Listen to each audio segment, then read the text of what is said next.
massive selection of sealed wax and sports card singles to add to your collection. Pokemon and Magic the Gathering cards, too. Discover your next rare find at Trading Card Market on Manchester Road, just east of 141. TradingCardMarket.com. The NBA season is back, and you can get in on the action right now over on the Underdog app. Underdog is the best place to get in on all of the action. You can make your entries and win money right now. Yes, even here in the state of Missouri. My favorite thing about using the Underdog app is how easy it is to use. You can get in on the action by going higher or lower on stats like points, rebounds, steals, assists, so much more. Whether you think Giannis is going to have a big night, maybe Jason Tatum being out this year means you think one of the other Celtics is going to step up in a big way. You can get in on any of the action over on the Underdog app. You need to just get creative, have fun with it over on the Underdog app because you can win up to 5,000 times your cash. So download the app today and use promo code BKO to score $100 in bonus funds or bonus entries when you play your first $5. Again, promo code BKO. Underdog, make plays, win money. Must be 18 plus and present in Missouri. Terms apply. See assets.underdogfantasy.com/web/play and get terms _DFS_.html for details. Concerned with your play? Call 1-800-GAMBLER or visit www.ncpgambling.org.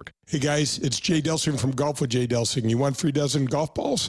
Download the Underdog app, deposit at least $10, use the promo code JAY24, send me your username at j@jdelsinggolf.com, and I'll send you a free dozen golf balls.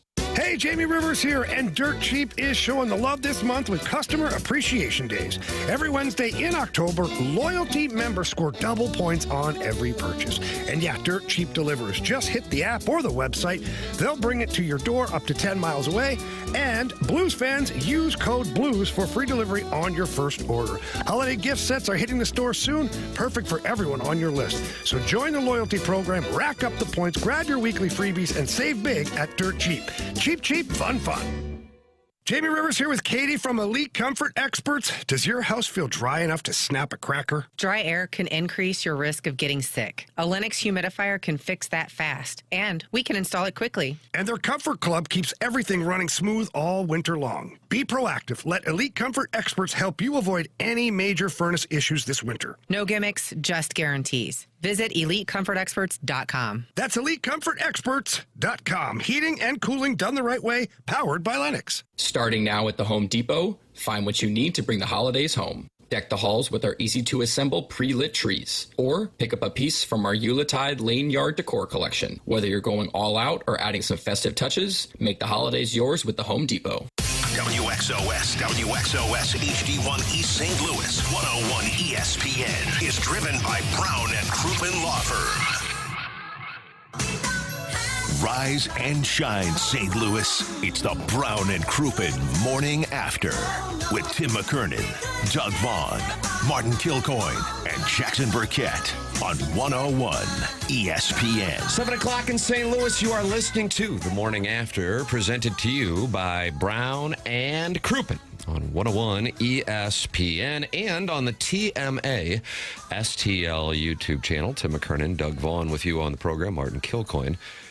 With the day off today, Little Jackie Papers is on the ones and twos, and we welcome you to participate in the program in a wide variety of ways by calling in to the Callier and Thompson phone lines at 314-974-0101, by texting in the Air Comfort Service text inbox, 314-399-9646, and by talking it over with other friends in the Michelob Ultra YouTube chat, youtube.com/TMASTL, where Jake Reynolds, Harry Hogg, John Scores, and the D-Gen from Jeffco are in there.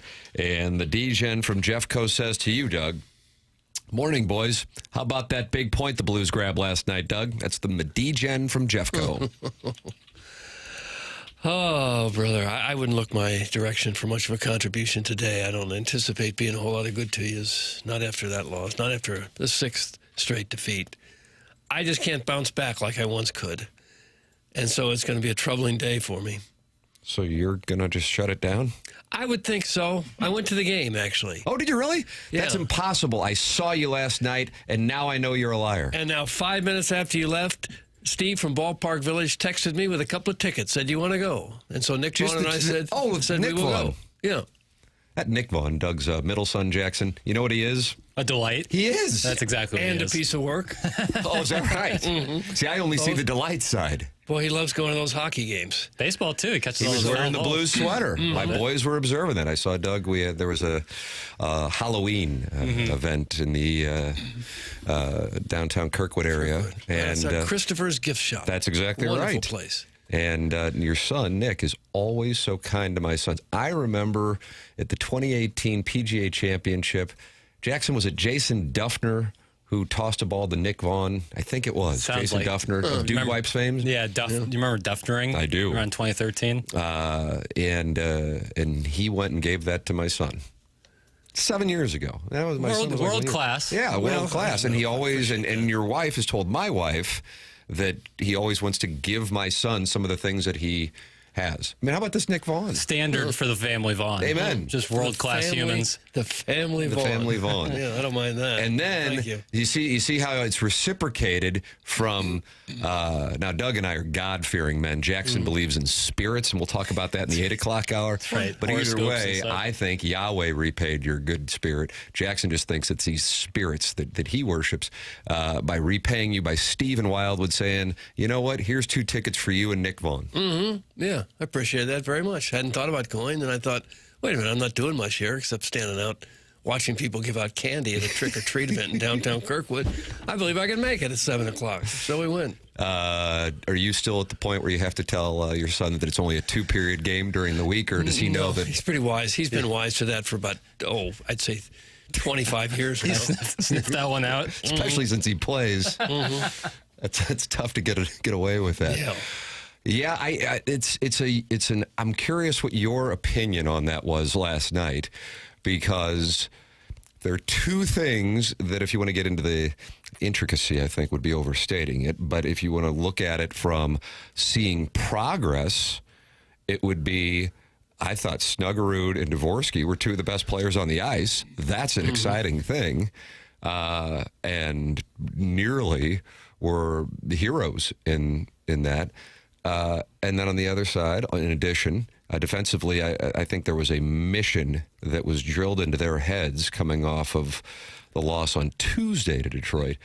Defensively, we cannot allow the opposition to run free in the middle of the ice, and I thought they did a much better job of that last night, although in the goal that was overturned because of interference late in the game, the Blues were not able to clear the puck, and Vancouver had an opportunity with Evander Kane in the middle of the ice. Now, with that all said, there is some progress, and that would be wonderful if, say, the team were playing at a level that was even 500 at this point.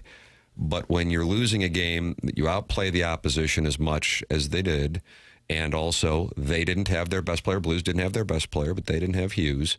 Blues didn't have Thomas. That's one, considering the Blues spot, you have to win, and they certainly had way more opportunities to do it, and yet Vancouver gets the 2 points. The Blues only get 1. Points are precious, Tim. Yeah, they are. Jackson doesn't understand that. No, I wouldn't think he would, because that's really getting down into the weeds. But yeah, I thought they played considerably better than they had the last few games. They had 39 shots, not all of them glorious scoring opportunities, but a lot of them were. Just one of those nights when you're going bad, you just can't seem to get that break. They just can't. I guess they got it when the goal was overturned, because that was kind of borderline. That could have gone either way. Well, I was texting with that non-ling when that was going on, and since you were at the game, then you're seeing a different perspective than you guys were still there, I gather, at that point. Yeah. A lot of people left, though, right when that goal was scored. A lot of people got up and said, that'll do it. It didn't even cross my mind that interference would be live.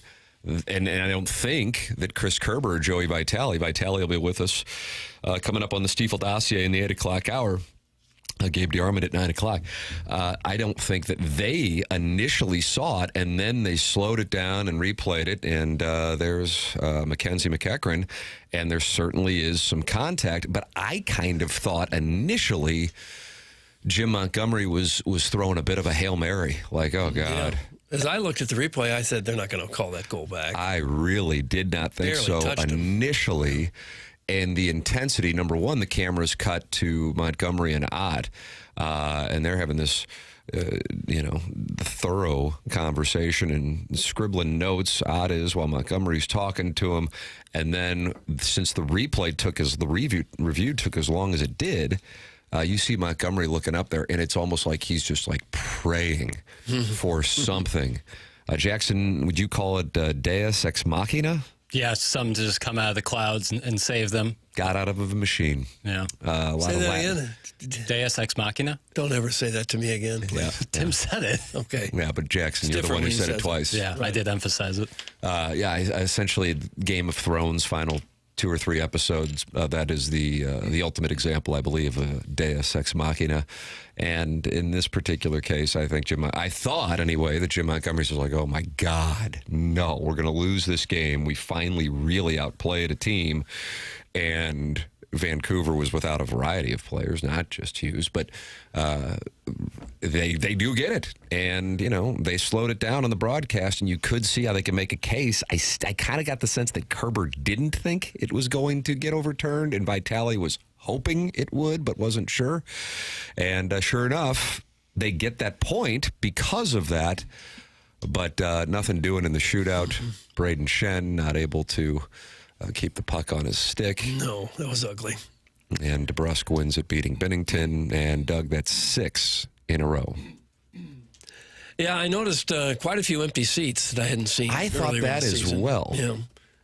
I don't know. And that wasn't a late in the game after the goal that they thought was going to start.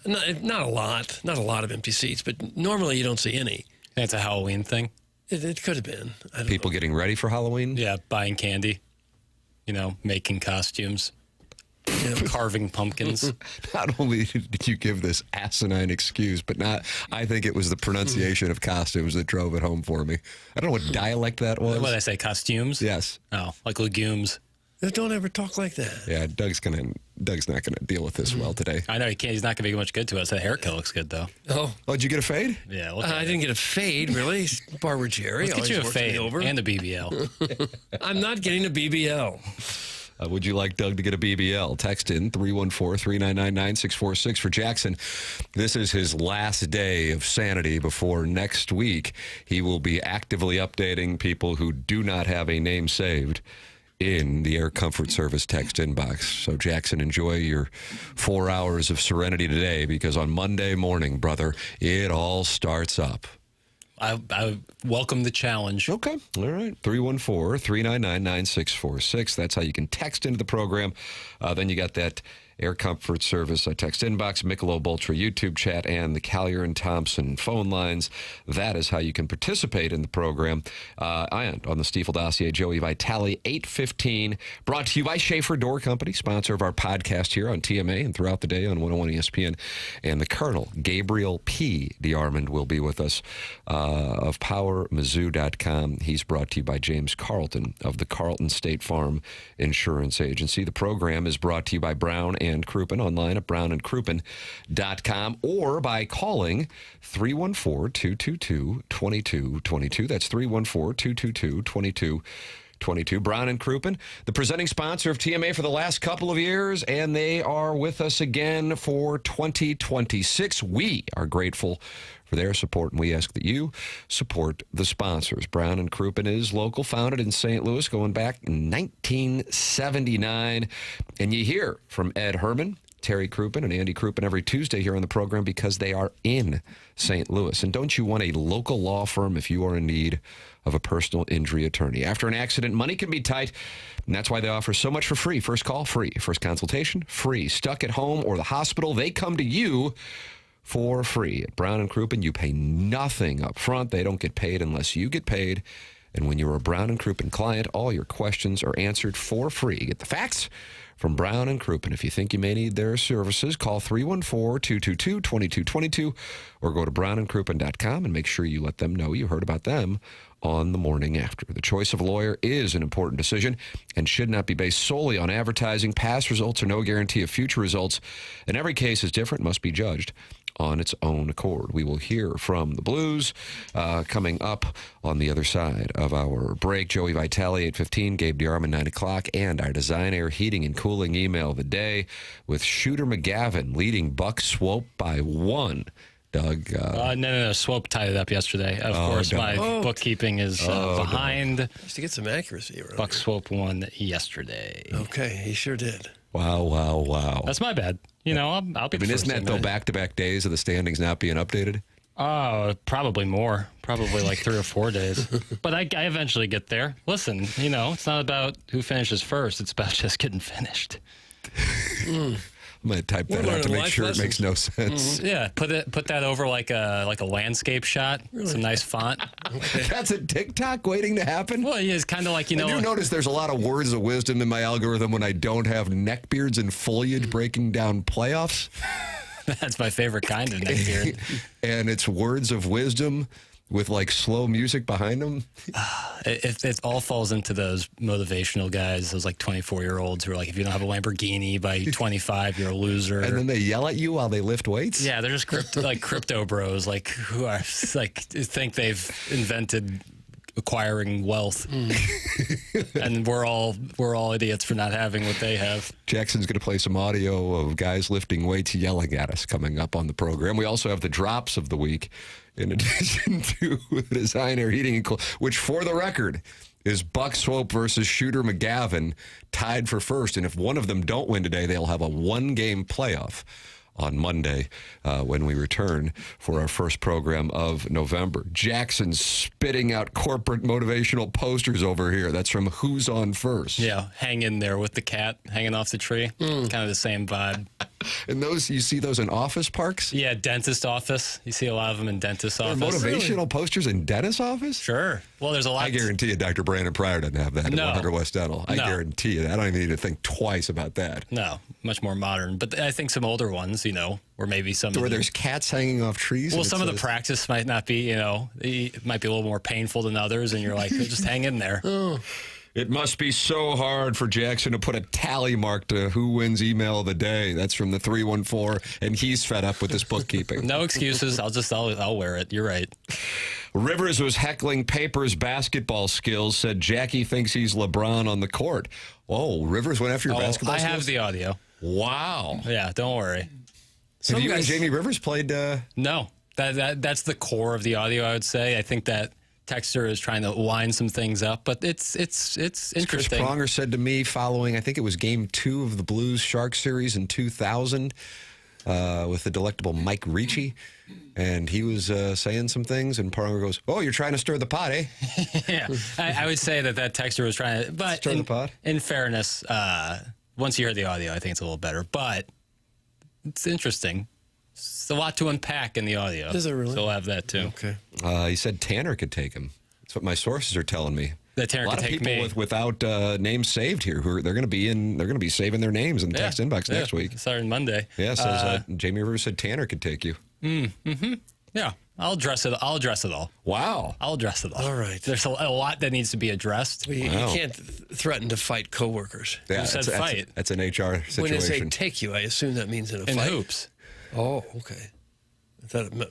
No, yeah, I felt like grabbing your hips or something. I've never been in a fight, and I hope that I never have to be in a fight. But you will fight Tanner. I'll fight him on the court, like play him. Elbows flying, probably. It's fine by me. All right. I'm not scared.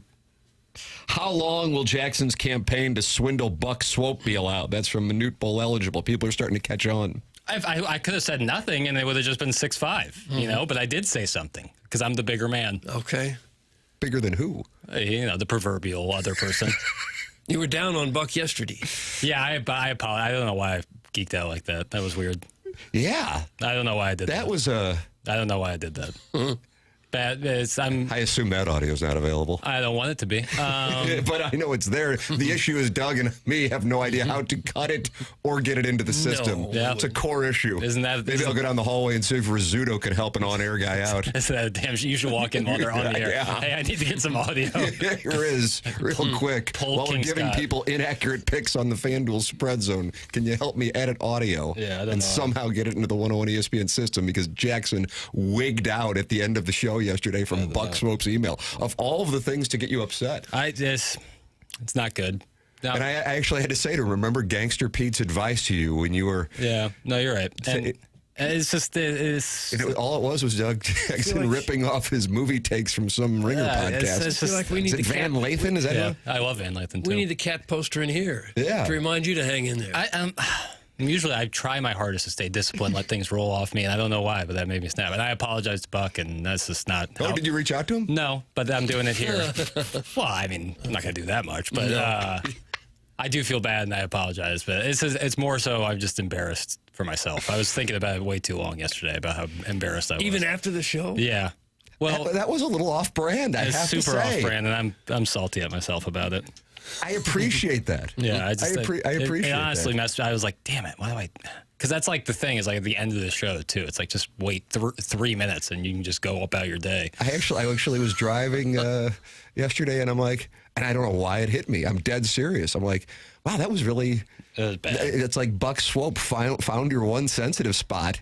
Turns out it's Van Lathan. Who knew? Nah, does it. I can let things. Usually, Doug, within each man lives 2 wolves. God, I need another motivational poster. Start writing some of these things down. It lives 2. This is some. What kind of wolves? Old philosopher said this. One wolf. Is this Dances with Wolves? Tatanka. Remember that Tatanka? Watch this. Tatanka. Doug, watch it. Yeah, Are you looking at it? I see it. The horns. I see it. You can't get this anywhere else. No, that's why you got to be on the YouTube channel. Within each man lives 2 wolves, and one wolf is only interested in self-pity and anger and hate, and the other is kindness and good deeds and being a good person. And the only way a wolf can win is if you feed each or the other wolf, and I fed the evil wolf in that moment, when I usually am only feeding the good wolf. So lesson learned, continue to feed the good wolf, leave the bad wolf to starve. There you go. That's the motivational poster. Okay. More and you'll see now that in dentist offices, but not at 100 West Dental. There's no chance in hell Dr. Brandon Pryor has this thing about wolves up in his... The wolf one is good. I might not have said it right. They got big teeth, so maybe the dentist should look into that as a poster. We played the Wolf Sisters yesterday. Don't forget about Wolf Blitzer. Right. That's correct. Mount Rushmore of wolves. Doug, within my man lives 2 gerbils. That's from Professor Roy That's Hinckley. actually a better one. The evil gerbil and the kind and helpful gerbil. Have you run into kind and helpful gerbils? Oh, yeah. Have I personally? No, but I've heard tales. And so feed the good gerbil. That's the key today. Okay. Doug Tatanka had the original unbeaten streak in WWF before Goldberg broke it in WCW. That's from FestusHotelDeals.com. I got to tell you, I didn't know that. And was Tatanka originally the Red Rooster? And he was just a gentleman with a mullet who painted his mullet red, and they called him the Red Rooster. I feel like McMahon took a week off. And then he became Tatanka with the popularity of Dances with Wolves, and that led us to Jackson telling us about the 2 wolves who lead inside of him, and then Professor Roy Hinckley saying that his man has 2 gerbils living inside of him. That's how we've arrived here, I believe. Yeah, I'm going to amend that kind of philosophy to the 2 gerbils that live within each man. Feed the good As gerbil. opposed to wolves. Well, they're always battling, but the only one that can win is the one you feed. Huh. I read where that's how we got domesticated dogs based on the good wolf, bad wolf theory. Is that really? Oh, my God, you actually are aware of this. Yeah, this is like some old philosopher said this. Primitive man, wolves would follow them around for food scraps, and those wolves that were nice would be fed by the humans and maybe even kept around for some protection. And those nasty wolves that might want to eat a human were killed or scared off. And so the wolves that stayed around humans and reproduced tended to have the nicer personality, to the point where now we have the poodle lapdog in our house. What a victory. That's good knowledge there, Doug. Thank you. The evolution of wolves was such that the nice ones got to live and the bad ones were killed or scared off. I got to tell you something. I just learned something on this show. First time, 21 years. This is good. Tatanka was not the Red Rooster. Now I've learned 2 things. But today's going to be an NPR broadcast. We're just going to learn things. And Jackson's going to read from corporate posters and office parks. Yeah, just to reset everything, That was from Little Beer Cat's Cuck Stool. And I believe that Cuck Stool is at Murray State, I think. Is that similar to the cuck chair in a hotel room that every hotel room has? The little side every chair? hotel room has a cuck I think the chair. more modern, kind of like South Beach hotels have the stool. Oh, really? But your suburban hotels where dad has to stay after, being out at happy hour too long and meeting up with the waitress. That has the cuck chair. Yeah, okay, gotcha. Sometimes it's kind of like one of those therapist chairs that you can lay your feet out against. And I think that would probably be the creme de la creme in terms of cuck chairs in a hotel with a little table on the side. What is your creme de la creme of cuck chairs? 314-399-9646. You can also share it with other viewers of the program. 144 friends have gathered in there in the Michelob Ultra YouTube chat, including Donna Mallett's Hip Huggers, who says, I enjoyed Tim's QFTA.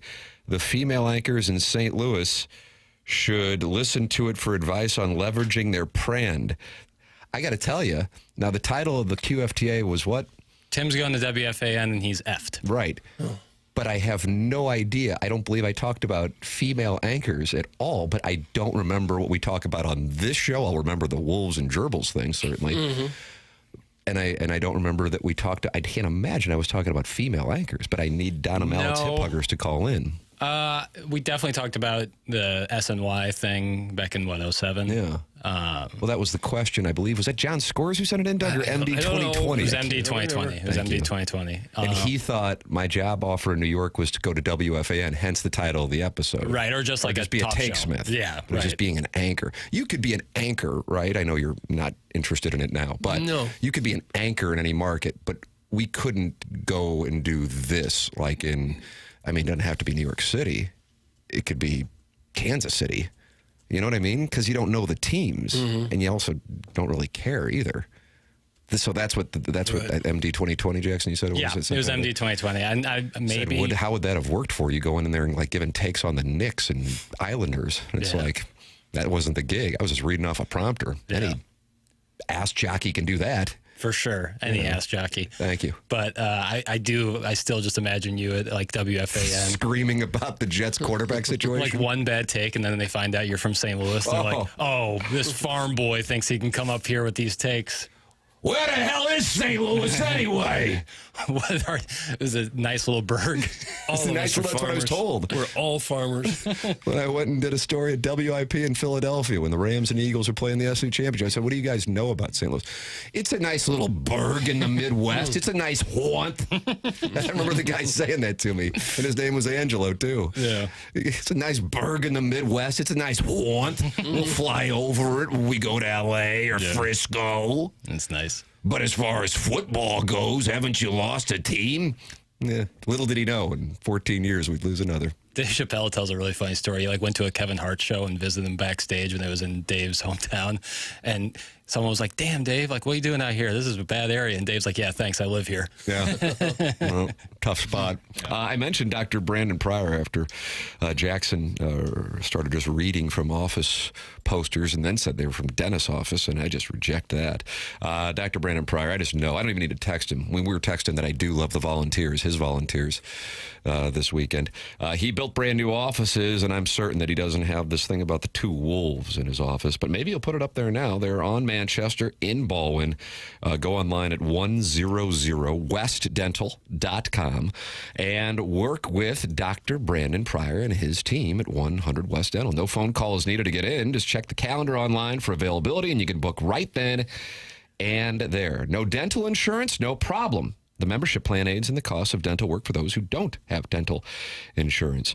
And they have an offer going on right now that if you mention my name, you get $1,000 off Invisalign at 100 West Dental. And if you're not sure you want to go through with Invisalign, they have a digital scanner that'll show you what it'll look like before you even go through with it, so you know, and then you can make the decision. It's 100 West Dental, built with the most modern dental technology and no posters about two wolves. 100westdental.com.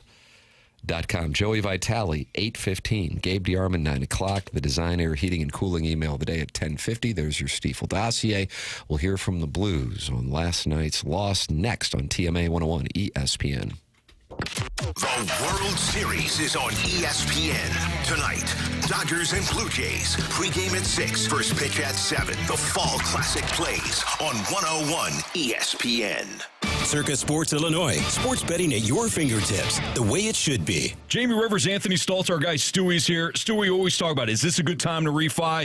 Is it not? What do you think right now? Anthony Powell opened his mouth. That gives us an opportunity to refi. Now, there's two ways of doing it. Get a lower rate for free, improve your cash flow, that put money in your pocket right away. Or we took an ESPN listener. We took him from a 28 years left to a 20-year, kept the payment the same, saved $160,000 in cash. 314-324-4440. That's our guy Stewie's personal cell phone number, and you can always Google the Bagel Loan. NMLS number 226715. The legendary Fast Eddie of Fast Eddie's Bon Air and Redbirds Hall of Famer, Jason Isringhausen. Hey, Izzy, what's going on, man? Looks kind of like you got something on your mind. Well, Eddie boy, I'm thinking you may need to change the name of your place from Fast Eddie's to $5 Eddie's. $5 Eddie's? Man, why in the world would I call it $5 Eddie's? Well, I was in there the other day and bought myself the coldest beer I've ever had in my life, and I gave the guy $5. And then I went over and got some of those huge cold water peel and eat shrimps, and I gave her $5. Well, I never really thought about that. There's a lot of $5 going on in there. And then I went back up and got one of those huge Fast Eddie cheeseburgers, and I gave them $5 again. Man, definitely has a ring to it. I think there's a lot of $5 going on. Yeah, and I had about $100 worth of good time. Well, that's good to hear, and it's easy to do with live music 7 days a week and a big old party going on that big, beautiful outdoor patio. Well, like Mr. Shannon always says, if you're 21 and in the mood, head on over to Fast Eddie's Bon Air in Alton, Illinois, and maybe take a selfie on that old Harley Davidson of mine. Who else has got a Cardinal Hall of Famer's Harley Davidson sitting out on the patio for some selfies? Only Eddie boy. Hi, I'm Dallas, your friend and jeweler at Shane Company. You know she loves her Shane Company engagement ring, but you also want to surprise her for her birthday, anniversary, or just because she deserves it. Why not get her a bigger diamond with our Easy Trade-Up program? We'll give you the full credit of your original natural diamond purchase toward a new one. Her new diamond only has to be $1 more. You only pay the difference. How's that for an easy trade-up? Visit us in-store or at shaneco.com. Because a friend wants you to win the gifting game. Shane Company, your friend and jeweler. Has the excitement of betting turned into worry? Feeling overwhelmed every time you roll the dice? Problem gambling doesn't just affect your wallet. It can impact your health, relationships, and peace of mind. But there's hope. Gateway Foundation is here to help you take back control of your life with personalized treatment options. You don't have to face this alone. Call Gateway Foundation today at 844-444-5780. That's 844-444-5780. Let Banner Construction show you what a difference James Hardy can make to your home. Banner's exterior design team will show you custom design options to transform your home into the neighborhood showplace. Banner is a preferred James Hardy and Pella window specialist.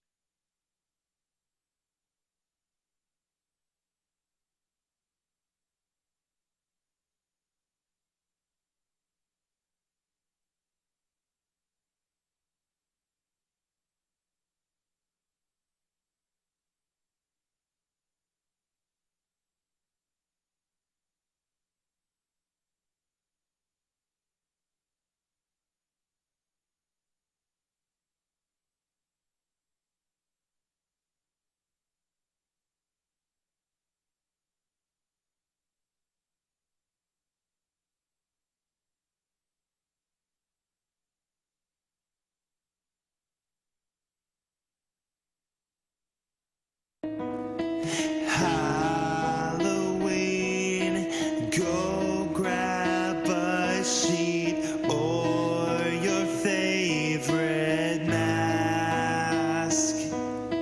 Trick or treat, door by door to fill our bags with candy. Scary things waiting for you around the corner of every street. It's Halloween, it's time to scare the pants off your friends. It's Halloween, it's time to collect strangers' candy. It's Halloween, it's time to do some pumpkin carving. What are you going to be for Halloween? Just let this one simmer.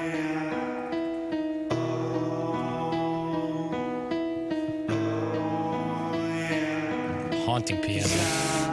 Zombie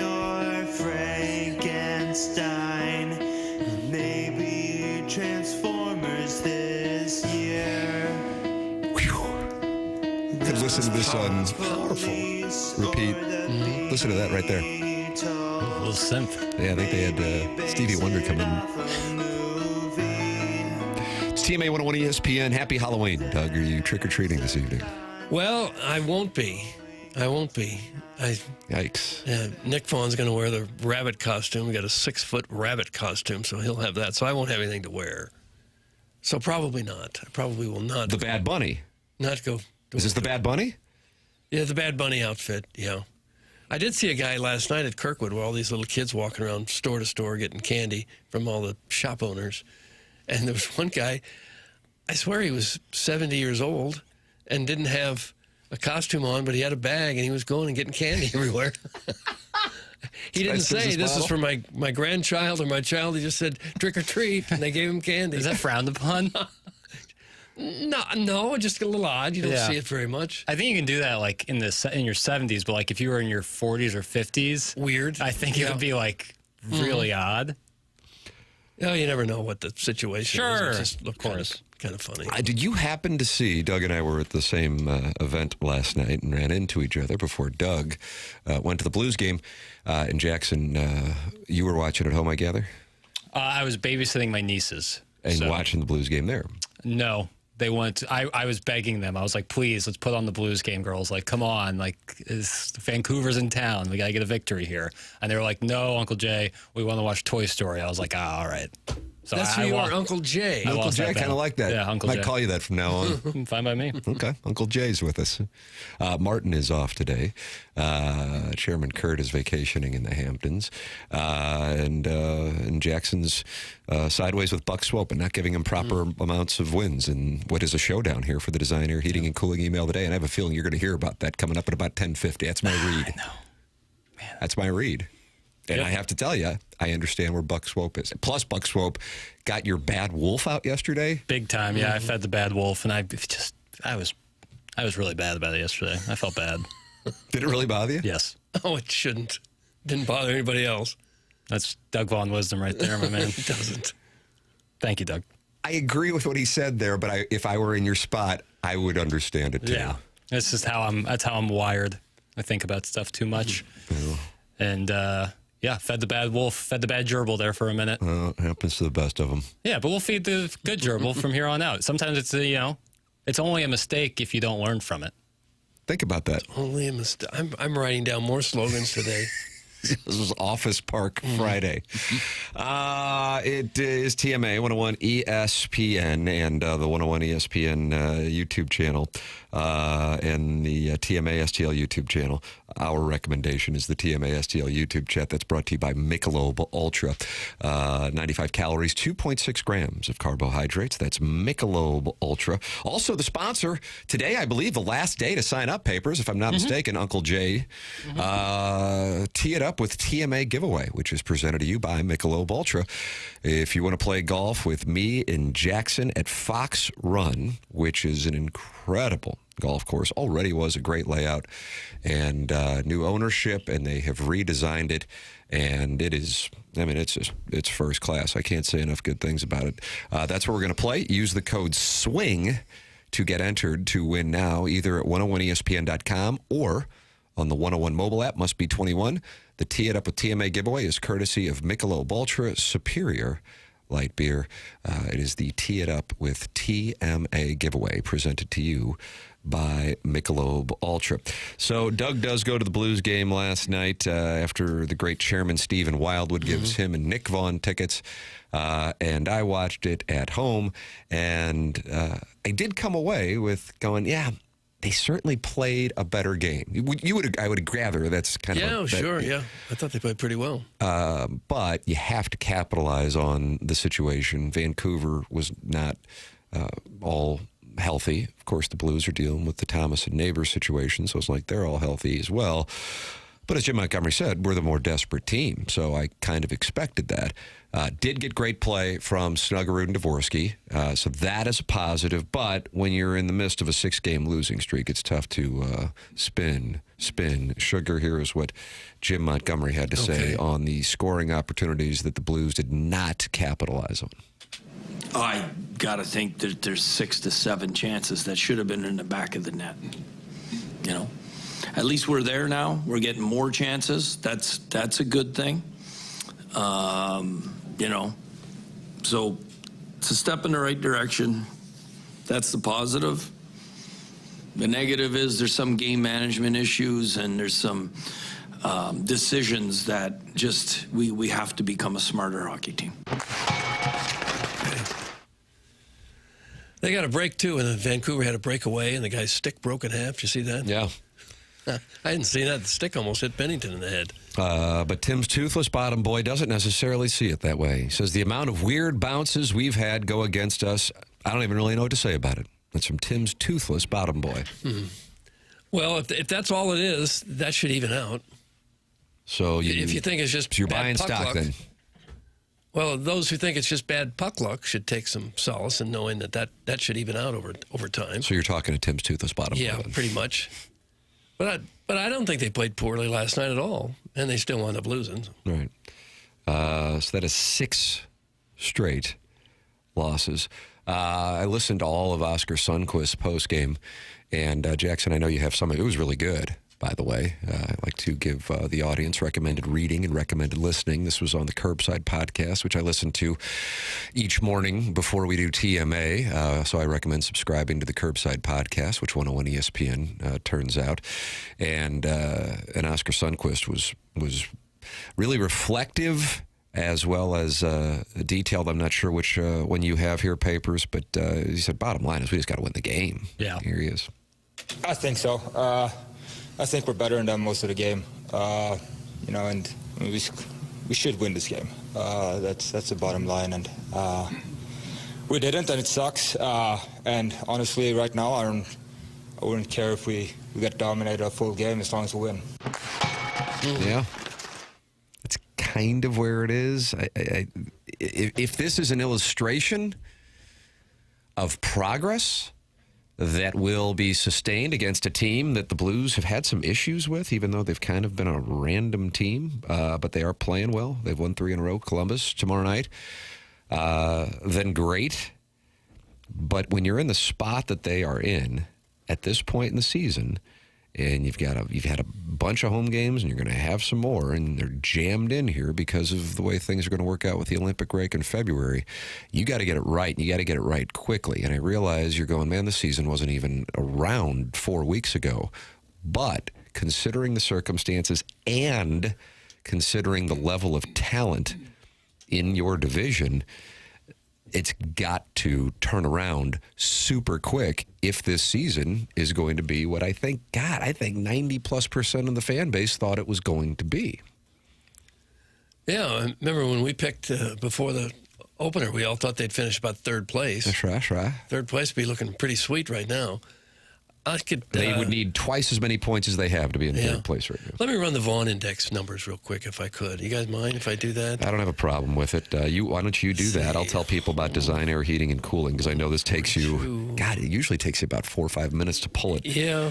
Design Air is online at designairservice.com. They're the sponsor of the email of the day, and they are coming by my house today for the tune-up. I thought it was yesterday, but it was actually today, and it always was today. So I'd like to apologize to the audience for saying it was on the 30th when in reality it was on the 31st, and I'm going to take some time. Yeah. I will tweet out an apology. It'll be well received, and Seth Goldcamp and I will talk about it. But they're coming to the house today for the furnace tune-up, and you can schedule yours at designairservice.com. Doug's a client. Martin's a client. I'm a client. It's Design Air Heating and Cooling, the longest-running sponsor on TMA and the sponsor of our email day. Turn up your furnace so when it gets cold in St. Louis, you know you have nothing to worry about because Design Air is already taking care of it in the fall. Design Air Heating and Cooling online at designairservice.com. It takes about 90 seconds to schedule that furnace tune-up. All right, Doug, you have been running numbers on the Blues Vaughn Index. Yeah. Well, based on their goal differential of -16 and the fact they've only won 1 of their 7 home games, that comes to about an 8. The Vaughn Index is an 8. Now, you want the highest number you can get, obviously, but their number is an 8. But just for the record, that's also their point total. So if you want to fact check it, that's correct. It would come out to be an 8. Big time sports talk. That's right. Accuracy is very important with the Vaughn Index. On this program, only one team in the NHL has fewer points. And that would be Calgary. That's correct. Well, shucks. We just got to hang in there. We just got to pull ourselves up by the bootstraps and know there's a long season yet to go. And there's 2 wolves and 2 gerbils. Nice. And we got to play the good wolf and the good gerbil and tell the other 2 to hit the bricks. Yeah. Well, in hockey, I would say sometimes feeding the bad gerbil would be beneficial. You know, that's what they would say when some enforcers would go out there and do a little scrapping. They're feeding the bad gerbil. Yeah, like Jansen, get ready, feed the bad gerbil, and then they send him out there. Oh, and then Cam would go out there and feed the bad gerbil. Yeah, I saw him on the big board at the game last night. Yeah, he's got the in-house entertainment. Boy, they could use him running around a little bit right now. He feeds the good gerbil in his post-playing career. Great. But you want Cam to feed the bad gerbil. On the ice when he needs to fight somebody. Like I saw a video of the alumni game from a couple years ago where he fought Biz Nasty, and that was good stuff. That was real good stuff. And you like that because you hate Barstool? No, I don't hate Barstool. Oh, okay. I thought it was good stuff, you know? It does seem like the Blues could use a character like that. Yeah. Somebody to get the crowd going a little bit, plaster some people into the boards, drop the mittens if he needs to. Pat the cat the wrong way? Yeah, that kind of thing. I don't want to hear from Sundquist. I want to hear from the $8 million players after the game, not the $2 million guys. That's Harrison's brother master. Not happy. Sorry, Oscar Sundquist. You don't make enough money for Harrison's brother master, so your opinion is useless. Well, what will we do? What will we do? Well, it's a little turnaround against Columbus, I guess. Yeah.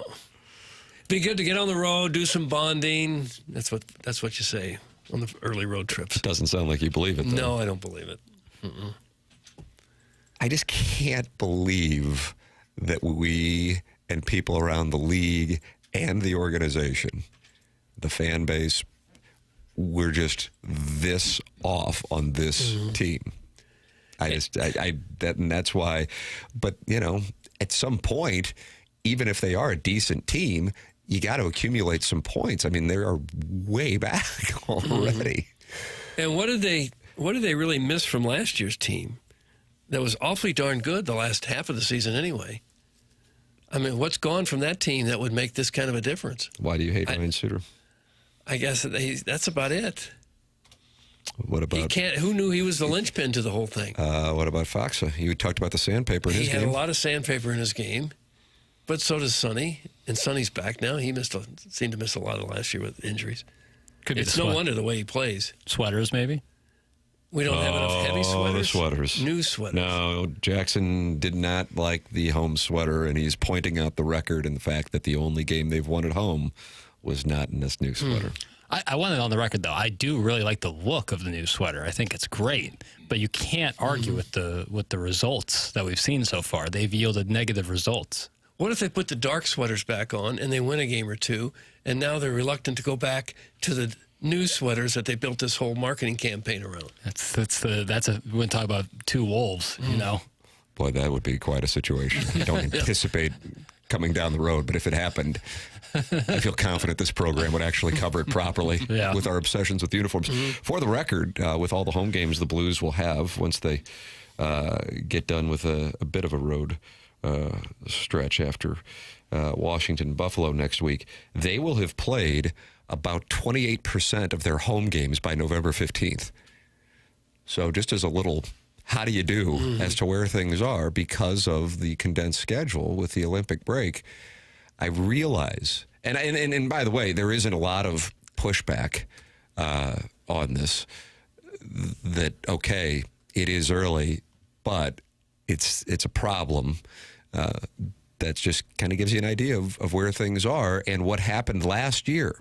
Even with that winning streak, they still needed to be the final game, final day, tiebreakers, just to get in. So I think we've seen around here a couple of runs that maybe make you think, okay, that's fine. Those are mathematical outliers. What happened in 2009 and what happened last year, that stuff isn't real commonplace, and the ship has to be righted. If you're not going to have neighbors for a good long while, and Thomas's situation is certainly up in the air, you got to get the goaltenders right, however they're going to handle that that's something to keep an eye on here as this thing struggles. And that's why, they played better last night, but it's still, 6 straight losses. There's no way to spin that. If it makes you feel any better, and I'm sure it won't, there are other teams that were very good last year, also off to very slow starts.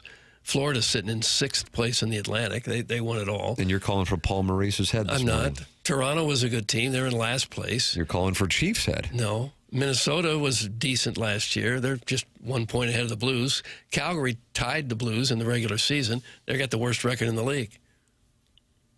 So there are other teams that played very well last year that are also off to dismal starts. Does that make you feel any better? It doesn't, does it? No, because we forgot to mention Zach Bolduc. Yeah. Org as a whole is in a pretty good spot. Yeah. What's Bolduc doing now? How many goals? He's got about 20 goals yet. I think he only has 1 even strength goal, if that makes you feel any better. It does. Okay. Now I'm back up. Four goals for the year. Your thoughts are welcome. Will you ask Joey or fact check him on what he said last night, please? He said sharks don't have bones. That's from Jackson Mamdani. They don't. They have cartilage. Yeah. Well, we'll still fact check him, though, Jackson Mamdani. You idiots. We suck because we don't have John Kelly. That's from the 618. There is a portion of the Blues fan base, Doug, who does believe that there is a John Kelly curse. I don't believe John Kelly, conducted the curse. Or would condone that talk. Right. I don't think the players go out there and race for the puck thinking about John Kelly not being there. I like to imagine that they do.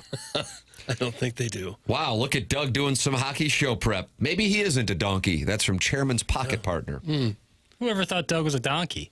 I'll come after that guy. So now you want Buck Swope and Chairman's pocket partner? I make my peace with Buck Swope. Oh, what'd you say to him? I audibly hear, This is me. What if he's not listening to the show? That's unlikely. This is me pulling my guns out of my holster and laying them on the tabletop. It's 100% the John Kelly curse, Doug. That's from Paranormal Paul. I just don't think so. I'm so fired up for this weekend. Did a big line of woof and got cracked by the lawn guy. Big things coming for my monogramming business. Stay tuned. That's from the self-made stay-at-home Ledoux mom who slept with the lawn guy. Got cracked by him? I don't like that did a term. big line of woof. Got cracked is really funny. I don't like the term. That's the new term. So the lawn service comes over. I imagine they're probably there for a while, just based on the acreage. Right. You'd have to think. And she sees a gentleman trimming the shrubs who she likes. Yeah, well, now takes a break from monogramming, does a big line of woof, and then goes out to the pool house and bangs this guy. Well, now would be the season, because if you were to do that in the midst of summer, you'd have to think that lawn care guy is going to be pretty ripe. Well, maybe that's her kink. Don't kink shame, man. It's true. That's true. But based on the fact that she said she did it recently, makes me think that she's using the rationale. Fall time. Right. That this gentleman, he's been working outside all day, but he probably won't be overly sweaty. Or maybe she likes that, And again, don't want to kink shame. I'm so primal about it. It's the daylight savings time curse. That's from Steven Time, and he obviously loves time. That's Sunday, right? Sunday morning, 2 a.m. Oh, so we get an extra hour? It will be dark in St. Louis at 4:45. That hurts. Oof. Doug and I don't do well with this time of year, Jackson. Yeah. Cold weather, darkness. No thanks. It does suck. Tough for ball striking. Really tough. It makes the days feel really weird when you drive home, and it's the worst is if you drive to work and it's dark, and then you leave work and it's dark. Oh, yeah. I go, oh, man. What a time to be alive. Well, that's why you go to 5-iron golf, because the golf course is always open there. The sun never sets on 5-iron golf. Oh, this guy. These slogans are just Donnie Draper over here, eh? He's like Donnie Draper over here, eh? I know it is. I have a dart. And today is the last day of the October special for TMA listeners to join 5-iron golf. 13 simulators at 5-Iron Golf in Clayton. It is phenomenal. 5irongolf.com. You can become a member in October and receive 10% off your membership. This is for TMA listeners only. Just mention TMA when signing up. You might be like, well, what is 5-Iron Golf, bruh? No problem. I would say it's a restaurant/bar with 13 TrackMan simulators. Now, if you're a nerd like myself, you go in there and I'm like, all right, let's see what my spin rate is. Let me see what the attack angle is. All right, let's see how we're, if the face is open, if the face is too closed. You can play 200 courses. They've got it all there on these TrackMan simulators. So you can nerd out like that, or you can actually have friends. I don't know what that's like. You can actually have friends, and you can go there and you can hang out with them and have some libations and delicious treats. I went there on Sunday with my older son, had the NFL games on, and we were sitting there playing St. Andrews. It's wonderful. And I think it was like a $5 bottomless, boneless wings deal going on, half off pizza on Sunday. The place is incredible. No dress codes. You don't have to sit there and go, okay, do I got to get in my golf attire? No. No dress code, just golf. And if you're looking for the perfect corporate happy hour spot, 5 Iron Golf is a full-service restaurant with a bar, lively atmosphere, and, like I said, a 13 TrackMan simulators. It's only $169 per month for memberships. And if you join in October, you get 10% off. So today is the last day to do it. Go to 5irongolf.com, and when you sign up, mention TMA and get 10% off your membership. 5 Iron Golf, a new sponsor here on The Morning After. Talk it over with other TMA listeners in the Michelob Ultra YouTube chat. That's youtube.com/TMASTL. Subscribe to the TMA YouTube channel and talk it over. And then also, you can text into the program at 314-399-9646 and call in. Callier and Thompson phone lines. Air Comfort Service sponsor the text inbox. Callier and Thompson sponsor the phone lines. 314-974-0101. On our Stiefel dossier, Joey Vitale at 8:15. Presented to you by Schaefer Door Company, and Gabe DeArmond at 9 o'clock, presented to you by the great James Carlton of Carlton State Farm Insurance Agency in Webster Groves. It's all Halloween, all hockey, all college football, all gerbil talk today on TMA. Presented to you by Brown and Crouppen on 101 ESPN and the TMA STL YouTube channel.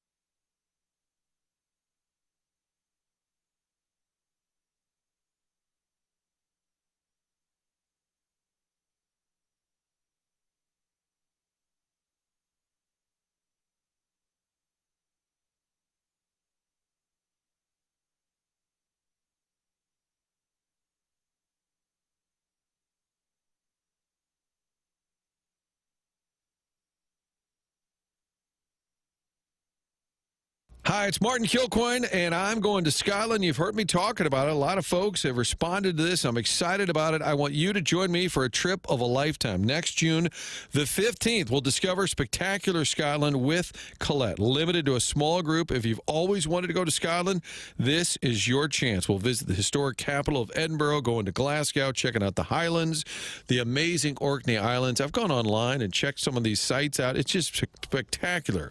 I've read a lot about the seafood, the wildlife. It is a trip of a lifetime. Don't miss out. Colette will handle all the details. They put together a webinar where you can learn more.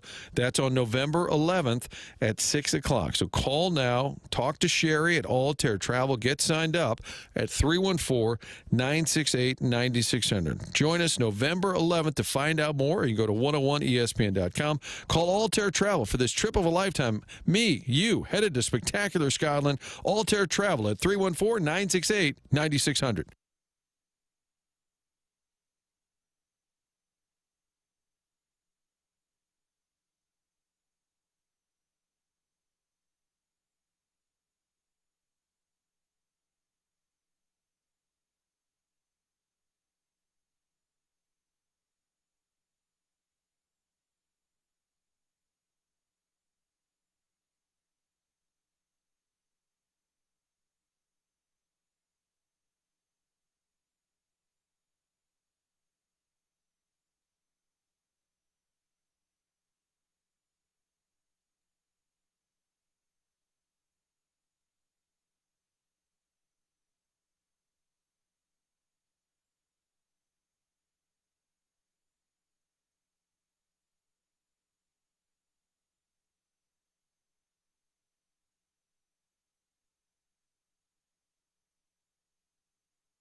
This is Jackson with a Sports Center update driven by Johnny Londoff Chevrolet and Johnny Londoff Autoplex. The Blues lose last evening in a shootout to the Canucks. Off today, back in action tomorrow as they take on the Columbus Blue Jackets. Pre-game at 5 p.m., puck drop at 6 p.m. right here on 101 ESPN. That was another Sports Center update driven by Johnny Londoff Chevrolet and Johnny Londoff Autoplex. See them at Londoff.com. Chevy, together we drive. Are you kidding me?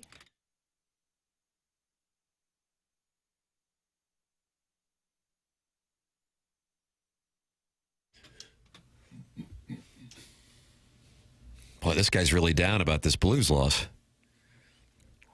This is more Halloween themed. Oh, is this chalky? Is this chalky Halloween music? I've never really thought of this as a Halloween song. I haven't either. Well, it's the association with the underworld. Okay. You think Halloween has underworld overtones? Sure. You do? Yeah. Well, yeah.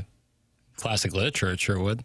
Oh, there it is, talking down to you again. Classic literature. Well, I'm just saying, like, there's a side of Halloween that's very fun and for kids, and there's another side of Halloween where it gets a little spooky. Two wolves again, two gerbils, if you will. Essentially. Yeah, both of them. It's TMA 101 ESPN shows presented by Brown and Crouppen. You can listen to it, of course, on 101 ESPN, and you can stream it on the 101 ESPN app or the TMA STL app. And you always can go back and podcast. The podcast here on The Morning After brought to you by Schaefer Door Company. That's Jason Gosrow and his team at Schaefer Door Company. Longtime TMA sponsor, longtime TMA listener, that Jason Gosrow. Really good guy. If you run into any issues with your garage door, Schaefer Door is the company to work with. Go online at schaeferdoor.com, SCHAEFER door.com. And he set up a number specifically for our listeners to call or text 636-782. 3608. If you hear that garage door snap, crash to the ground, you need SchaeferDoor.com. They service all kinds of garage doors for both service and new installs, and they service commercial doors as well. So if you run a business or a warehouse with big, tall doors, Schaefer is experienced in these types of jobs. It's Schaefer Door Company, sponsor of the podcast on 101 ESPN, and longtime TMA sponsor, SchaeferDoor.com. Schaefer Door, a CHI overhead door dealer. So, Doug, you'll be handing out candy. Jackson's going to Wheelhouse and getting bottle service dressed up as Bad Bunny. That would be interesting. And I will be out trick-or-treating tonight. Oh, yeah. With my family, as we were last night. And we will then return home, gather around the fire, drink bourbon, post it on Instagram, and watch Game 6 of the 2025 World Series. And a little fun fact for no one tell that was in my TikTok algorithm that was not neckbeards and foliage complaining about the college football playoff. Is that what it is? Or where game day is located? Right. And that is this, Trey Savage, who had the big start the other night. Doug, he has only made $57,000 so far this year in baseball. And really? Wouldn't he be making the major league minimum at this point? But that's prorated. Right. And it's about $750 or so. And he was asked about, how valuable this run he has had will be to him. And he said, yeah, for me, it's going to be real nice when that playoff bonus check hits my account. I bet it will be. Because that is quite a nice hit. What do you think the World Series winner receives as far as a check goes? Each individual player? That's right. How about $2 million? I'll go a little less. I'll say 1.1. Let's see. It is actually a share of gate receipts. Oh, interesting. So they got some skin in the game. Yeah, how about that? It's a rev share. I guess I get that. I assume that would be pretty... I mean, do you get more then because the Dodgers have a huge capacity for their stadium? Like, they put more asses in this... Like, if Cleveland went in with the smallest ballpark, they would get less than if it's like Dodgers versus the other biggest stadium. I guess if it's just solely on gate receipts. That Rogers Center looks massive. So, The Savage is fine. He had a $4 million signing bonus. Oh, yeah, there's probably that. Well, I mean, you never know people's spending habits. Right, that's the case. Well, he's got an expensive lifestyle. Mm-hmm. He's been getting bottle service as well. The Canadian dollars all over the place, Willies and toonies. I don't know. Just for a point of reference, the Dodgers, each player last year received $477,000 apiece. Okay. That had to be nice for Shohei. Sure. He probably said, nah, give it to the clubby. Like Ty Webb. There's a check for $50,000. Keep it. Keep it, right. There's a couple of them, too. Tony Vitale was introduced in San Francisco yesterday by the Giants and his new boss, Buster Posey, the pride of D. Smet, next to Michael Wellington, introduced as the new Giants manager, and he was asked about maybe calming down a little bit. Now that he is a major league manager, here's what he had to say. I think if you asked my mom, she'd want me to tone it down. But if you ask my dad, he'd say kick it up a notch,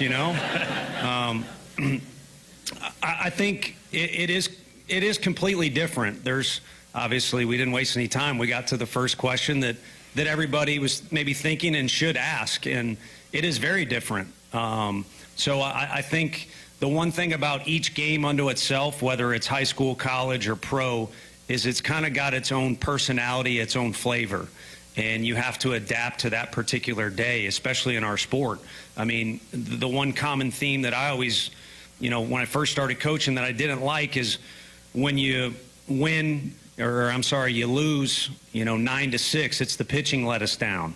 And then when you lose 3-2, it's, pitchers did their job, but the hitters didn't hit. You win and lose as a team, and every game, for whatever reason, kind of has its own vibe to it. And I feel every day is like that, too. And whether it's 162, 56, or whatever, baseball is a sport that is built on sample size, and you have to be willing to separate each one as a mutually exclusive one and attack it for what it is at that particular time. So I wish I had an answer in my own head, to be honest with you, because as I first got here, I was like, man, there are a lot of unknowns and just a lot of wonder in my mind. And, of course, you can ask people and draw on previous information, but until you live it out, you don't know what it's going to be like. He was very impressive in that press conference yesterday. I don't think that's particularly surprising for those who are familiar with him in Knoxville or just know him from St. Louis, know his dad from DeSmet as well. He certainly has an energy and a charisma about him that has made him an incredibly successful leader. But for Giants fans in Northern California, in the Bay Area, who weren't familiar with him and are like, whoa, we're hiring a guy straight out of college? What the hell's going on? I have a feeling that he did the hashtag winning of the press conference. Yeah, you don't make that leap unless you've got a big personality. No flat tires make that kind of leap. That's the second straight day you've gone this. Yeah, you got to have a lot going for you to make that move and have some credibility, and he does. His record at Tennessee was incredible. He's full of personality, young guy. They'll love him out there. Buster Posey certainly was very high on him as well. Obviously, not only did he make the bold choice to hire him, but you could tell throughout the course of the press conference, Posey was entertained and amused by him, just by what he was not only saying about Vitale, but also you could tell this by his body language throughout. He said when we first started talking to Tony, it was abundantly clear that he's just a natural leader. And he said the unique thing about this process was, and it's one thing I've really come to appreciate about Tony and honestly made me feel more confident in this decision, is he was hard to get a hold of because he was on the field all the time or he was bouncing city to city recruiting. And just because this was on his plate, he was still full go with his job at Tennessee. And I have a tremendous amount of respect for that. That's a good little tell there, I have to say. It's a nice little tell.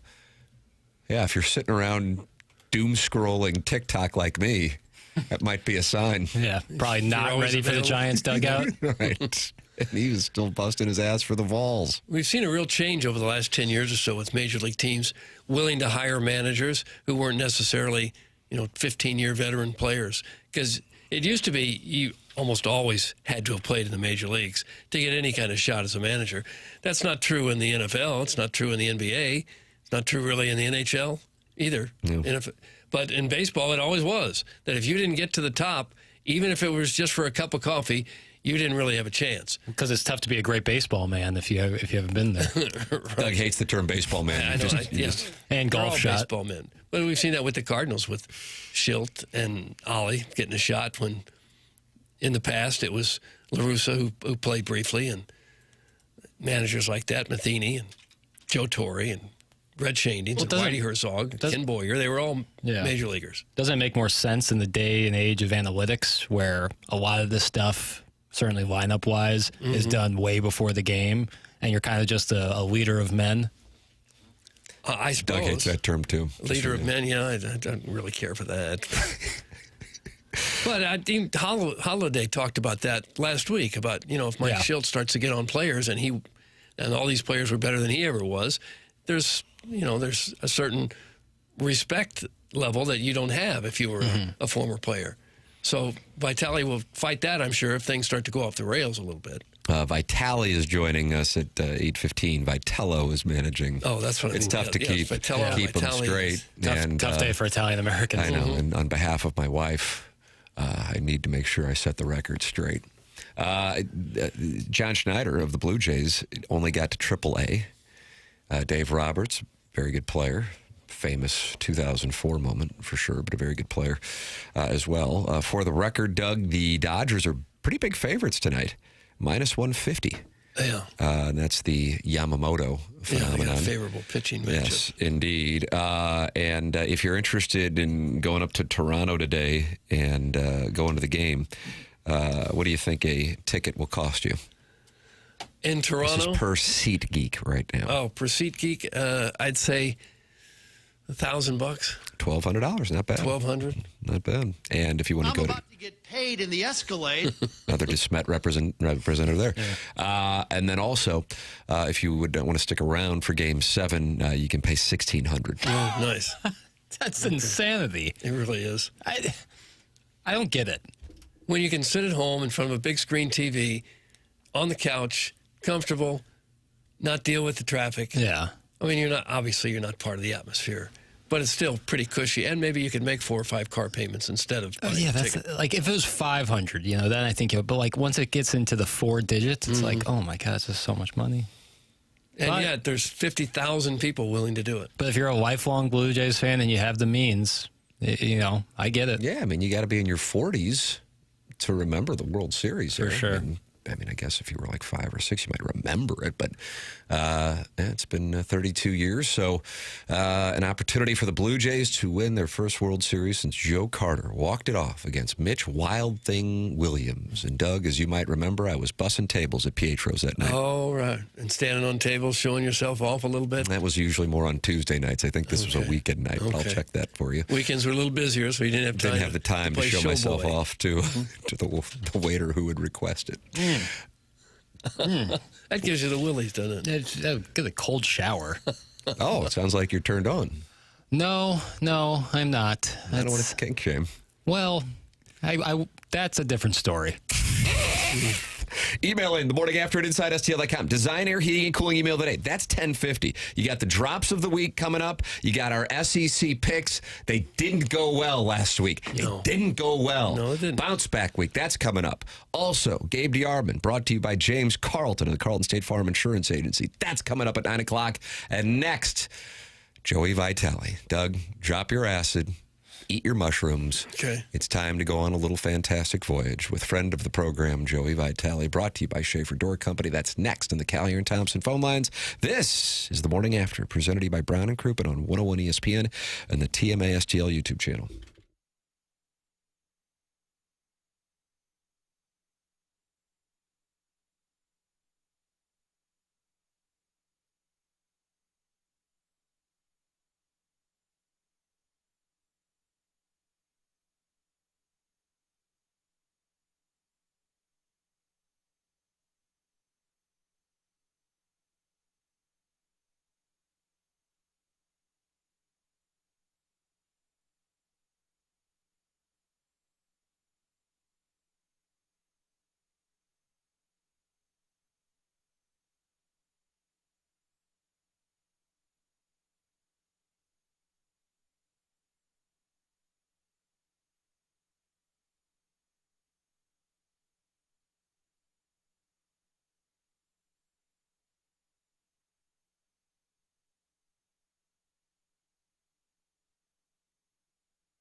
Hey, folks, Joey Vitale here. If you're a father like me, if you're a man, you run a household, there's things every now and then that need some fixing. When it comes to a light bulb, I can handle that. Maybe a scratch on the door, I can put some paint on it.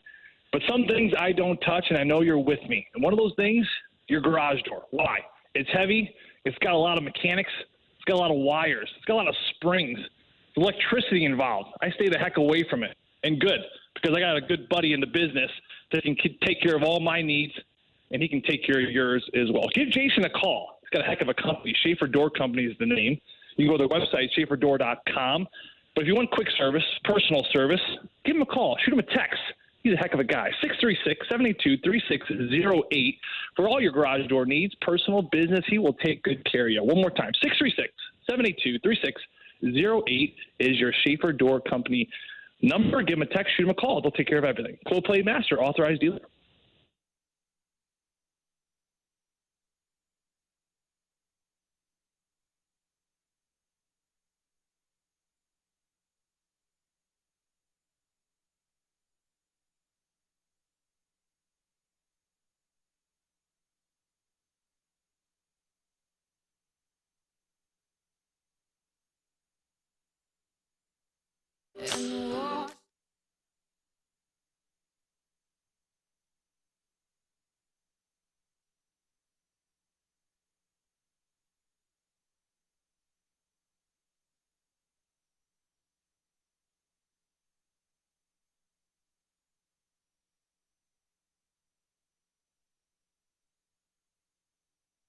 Hey, Joe, sorry, I asked you that for a second. I'll put you back on hold. I mean, I'm over here trying to host a show, an award-winning show, by the way, and I got a producer on the phone talking to the ladies about the Wheelhouse bottle service table tonight. What are we doing here? You should have seen me right there. I got Joey back on the phone, played the music, played the intro, turned the mics on, and I only have the 10 fingers, man. Look at this guy. He's over at waxing his own car. I only got the 2 hands. I got 10 fingers, and I did all of that. Do I need the praise? No. Do I like it? Yeah. Okay. Well, who's giving it to you? Clearly nobody. I'm sitting over here. I'm taking it on the chin. Now you're waxing your own car. Someone's got to wax it, man. It's not going to wax itself. I don't even know what that means anymore. No, I don't either. It's intriguing. Euphemism. I don't think that's right. I don't think that's the proper use of the word euphemism. Well, when you wax your own car, you make up your own rules. Well, anytime I want a definition, I go to a CBC graduate. Ladies and gentlemen, it's time to bring on Joey Vitale. Morning, Joey. Oh, where is he? Well, I guess he's not there, is he? Hey, Joe. Oh, there I am. Jackson forgot to beat me over. Jackson's having a tough go today. There it is. Got boxing gloves on, trying to hit all the buttons. God, yes. Jackson looking like Neo from the Matrix over there. All show. You're a show pony. You know, come on, get me on the air, doggone it. I got a big hit here. My boy Schaefer Door, J-Bone. Got to give him a shout out. Come on, Jackson. You're right. No, you couldn't be more right. That's my bad. Hand up. Well, let's regroup. All right. Yeah, the car waxing is over. It's time to get down to business. When Joey's on, Doug, it's business time. I know it is. I know. You boys aren't leaving until later tonight. Was that a Halloween? This is a logistics question in honor of Martin, who is off today. Is this a Halloween move? Yeah, it's a little bit. So, with the condensed schedule this year for the team, they're looking to change up some travel things. Typically the team would leave around 1 or 2 based off of where they're going. You get into the city around 3:34. You get to the hotel. You have about an hour regroup, and then guys usually go to dinner. Well, this year, because we're heading into quite a stretch of games, and not to mention we haven't even hit the heavy travel yet. Once we start traveling, it's all hands on deck. So instead of leaving at 2, they've been kind of trying something different where maybe we'll leave in the evening. Guys can spend a little bit more time at home, a little rest, relaxation before ultimately hitting the road. So that's kind of what we're doing here tonight, especially on a holiday, though. It kind of worked out well where guys can hang with their families and kiddos. Although we won't be able to really trick or treat because we'll be leaving before then. But listen, I think guys are okay with that. I don't know how you guys feel. Halloween used to be a one-night deal. Growing up, us old-timers, Tim, Doug, Jackson, not so much. Kurt, you guys are younger. But it used to be October 31st, and everything was built up to that. Tim, I know you were at the trunk or treat. You were the main event. You were like, the star. You were the local celeb. Yeah, master of ceremonies. How the hell did you hear I was at the trunk or treat? The thing, everyone's talking about it in Kirkwood. Everyone's talking about it. I can't go to a coffee house without saying, "Hey, did you hear about Tim McKernan? He showed up at the St. Peter trunk or treat." Yeah. But yeah, I guess everybody was talking about it now, Doug. I think about it. It's like Cindy Adams in the New York Post. Spotted at the trunk or treat this weekend. Yeah, you were there. And then you also did the pumpkin carving at our kids' preschool. I mean, it's just like, it's nonstop. What's going on with this guy? He's a stalker. My daughter went to a trunk or treat last night. She went to another trunk or treat 2 days prior. There's Halloween parties. You know, when's enough? It's like the main event tonight. I mean, kids can't even be excited anymore. It's like, oh my God, now we have to go to the main event. You know, I feel like you guys ever seen that movie, The Great Outdoors, Doug? Oh yeah, the old '96er with John Candy and Dan Aykroyd. Oh really? You were so good, man. Me and you were like peas and carrots. We're on the same page. It's like when John Candy, he finished that steak, and the guy came up, he's not done. And he looks at the bones like, That's how I feel like parents are with Halloween. They're like, no more. No more. I can't take anymore. Yeah. Too much candy, Doug, is like the old 96er in The Great Outdoors. The analogy makes sense. Mm-hmm. You just got to watch the film. You got to do some show prep, man. I'm not watching them film today. Got to do some show prep. Joey, there's some fans here who are going, what in the world? Now, I agree with you and Kerber. Listen to the Curbside podcast, as I always do. Certainly a better performance last night, but it's tough it'd feel differently if the Blues were sitting at around 500 and they okay, that was an impressive performance, especially considering you don't have Thomas or Neighbors, and Dvorsky and Snuggerud played as well as they did. But I can't get all excited and rave about it when they're in the midst of a 6-game winning streak. So how do you balance that approach and opinion, sir? Yeah, sure. I mean, listen, you don't need to get excited about it because there's nothing to get excited about, and I think that's to be fair. You know, I mean, this is a team that they struggled defensively. You know, and Jim Montgomery kind of hit the nose right off the head there. I mean, a couple days ago when he said it. You know, and it was good that he said it. You know, I mean, the reality is that. Have they dealt with some bad bounces? Yeah, maybe some bad puck luck, sure. Pucks going off bodies constantly, it seems like. But also that's the game of hockey, right? It's a game of mistakes. It's a game of bad bounces. And those tides can turn in a hurry. What you got to be careful of as a player, and not saying the Blues are this, but I've seen teams where it can really spiral in a bad way, where you look at slow starts, bad bounces, maybe tough goaltending in certain nights, and all of a sudden, once you start, infiltrating that language of, yeah, we're just not getting our breaks, right? To me, that's the victim mindset. You can't let that fester in the locker room. You can't let that type of language go. And again, I'm not saying it's happening, but certainly look at last night. There's been a little bit of a switch. You saw that this is a group that started to grab things in the right direction. That's the positive, right? So big picture, yeah, there's really nothing to get too excited about just yet.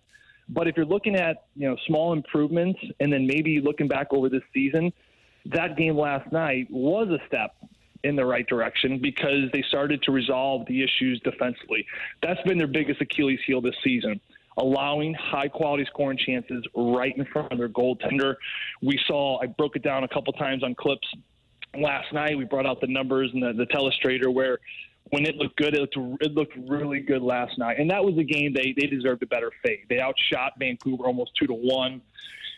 Plenty of chances, unfortunate couple bounces, but you love the way the team's building. You love the D zone. You started to see a big shift in the game. Now you take that, you build on that. You start from the bottom and you go.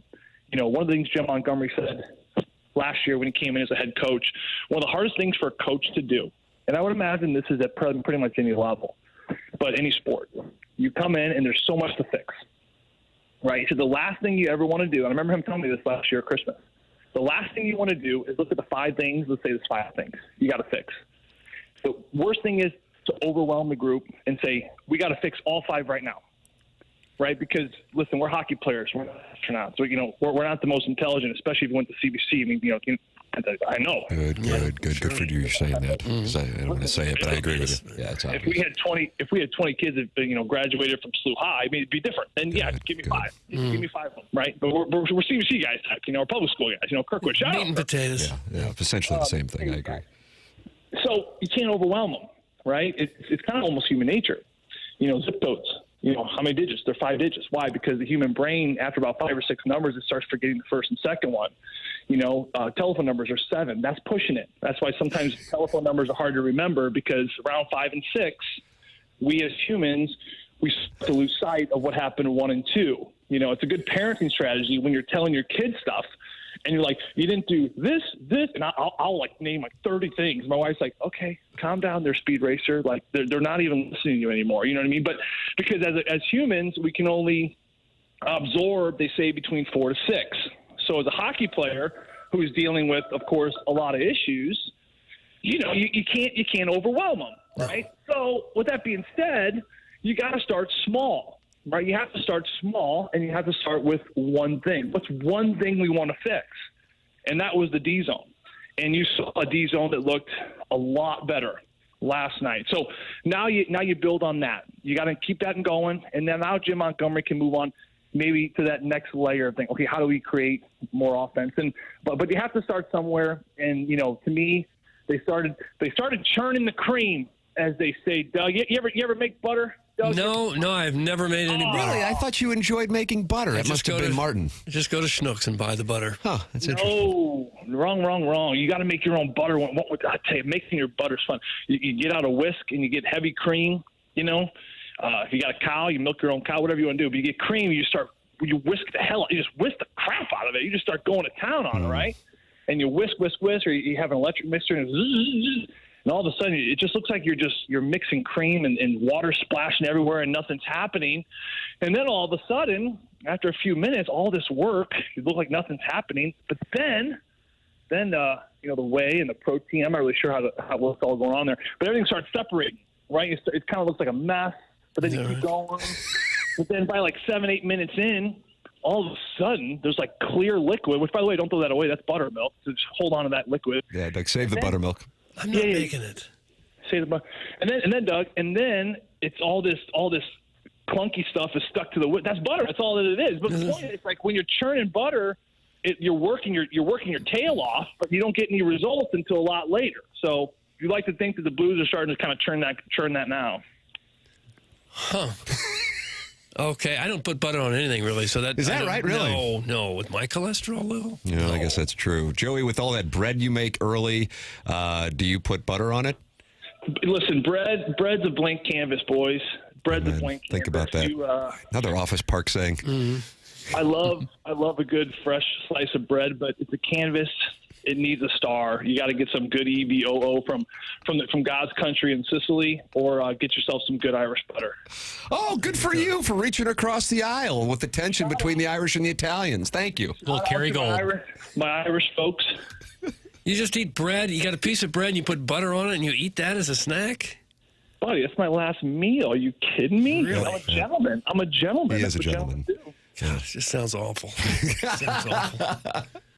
But this team is basically the same team last year that played so well there at the second half, minus Bolduc and Suter and I guess Foxa. Did those three guys make a big difference, you think, not having those guys in the lineup now? I think so. Listen, you have all that experience and wisdom on the back end, 2,500 games of experience with Leddy and Suter. All of a sudden that's gone. Right, and you replace it with two guys that have under 100 games of experience. So that was certainly an adjustment, but they're working through it. I actually think the Radek Foxa one was it's a much bigger loss than people realize. I remember this summer thinking like, oof, boy, we couldn't get him re-signed. That may come back and bite us, because remember that he centered that line last year that really got things going for St. Louis. Jim Montgomery talked about that line with Foxa, Torpchenko, and Walker.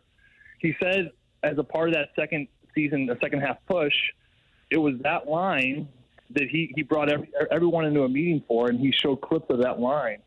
And he said, this is right after Four Nations, we all need to play with this philosophy, with this identity, with this urgency, with this consistency, right? And he basically used that line as the model citizens about how we're going to turn this thing around, and everyone followed suit. Radek Foxa was a player that he was so valuable. You never talked about him. You never really noticed him. Yeah, he didn't really produce a ton, but he never really hurt you. He never really put his teammates or himself in a bad spot. Was good on draws, and now they're still searching for that fourth line identity. of a line that can go out there and really just make a print, like make a stamp on a game. I think we're starting to see spurts of it. I like Bukestad in the middle last night. They moved Sundquist up to the third line. I thought that was a really smart move. So maybe Bukestad can kind of get Toropchenko and Walker going and just simply replace Fox in the middle. So that certainly could be a good thing. But overall, Doug, I mean, big picture too, it's early. If you listen to any, shows across the country talking about their team, I promise you around 85% of them are all talking about the same stuff. Inconsistencies. They're up, they're down, they're slow. Why is the team off to a tough start? Why can't we play the same way every single night? Because it's hockey and it's early. And obviously there's a lot of teams that jump out of the gates early. But, do they have what it takes to really sustain themselves? No. I mean, they always say at the end of the day, cream comes to the top. And I think for the Chicago Blackhawks and the Seattle Kraken, yeah, these teams are having some really good starts. But those will fizzle away. We see it every single year. The teams that eventually are destined to be at the top, which I do believe this Blues team will be, they'll be there at the very end. The cream comes to the top. There's another cream analogy. Yeah, cream to the top, butter to the side. There's a lot of double entendres going on here, and office park things. Well, it's wonderful to hear that you're optimistic. I don't know if that's just your nature. My guess would be that that's your nature. I mean, you try to be optimistic. If you're not crying, you're laughing. If you're not laughing, you're crying. Abraham Lincoln, he was crossing the street one day. This is a true story. And then he stubbed his toe. You should research this. He stubbed his toe, and he stubbed his toe right in front of one of his crushes. There was a gal he liked. I don't know what her name was. Doug, do you know her name? No. He was sweet on her. Yeah. And so he was crossing the street, and he stubbed his toe. And he just kind of sat there like, and then he has a famous line where he says, it hurts too bad to laugh, but I'm too proud to cry. And, I always try to remember that, Tim. It hurts too bad to laugh, but I'm too proud to cry. So at the end of the day, you have a decision to make. Do you want to cry about it or you want to laugh about it? Boy, not only did I get perspective on the Blues' slow start to the season, but a little history lesson as well. It's like the first day of school in here today. That Abraham Lincoln, he was an interesting character. What else do we have on? Didn't play hockey. No, he dealt with more adversity. Look up all the adversity this guy dealt with. This guy, I mean, he lost children. He got so sick. His wife was crazy. He was a maniac. Yeah. That's hard enough. I think it was Teddy Roosevelt who said that there's not a bigger decision in your life than the person you decide to spend your life with. There's a lot of truth to that. And when you have your wife like Abraham Lincoln, that must have been a handful because she was crazy. Yeah, she was. But he started a lot of businesses, and the businesses all failed, and he didn't have much of an education. But, boy, that Abraham Lincoln, he could grind. You know what I mean, boys? Mm-hmm. Lost a bunch of elections before he finally got in. Yeah. You know a little bit about it, Doug. Yeah, it's crazy. I mean, this guy should have given up, years and years ago. I mean, I think you had to be a little crazy, actually, to not give up like he did and just keep going. You got to have a little crazy. And I mean, you look at, and truthfully, like you look at sports, look at the sport of hockey. Like, you guys were talking, the other day about Cam Jansen. I thought I heard it somewhere, but, Cam, you got to be a little crazy. You got to be a little nuts to do what he did. For anyone, I would play alongside Sidney Crosby. Shout out, Sid. There it is. Okay. Yeah. The guy he's not like clinically insane. Like he's not like seeing therapists and psychiatrists, but he's got a little switch where to do the same thing every day and find joy in it, even though to me, that's where these athletes really separate themselves. I think there's a lot of Abraham Lincoln and a lot of these guys. There's a lot of Abraham Lincoln and a lot of these guys. Think about that. You think the Blues need a Lincoln type or maybe someone just to stir it up a little bit? I think, Doug, I think they're on the right track. I do. I think it was a good step.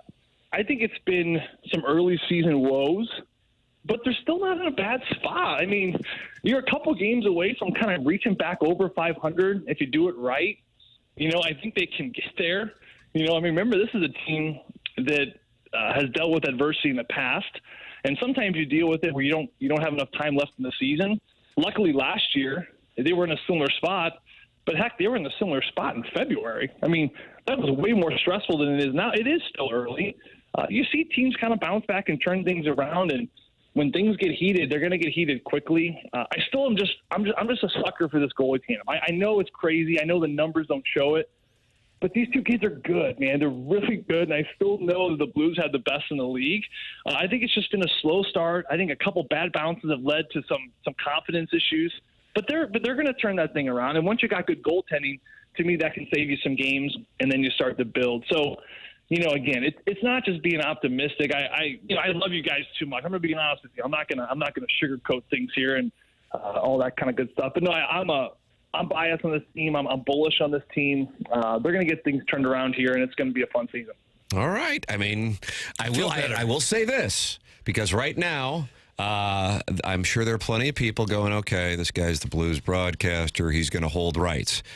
I have to say this.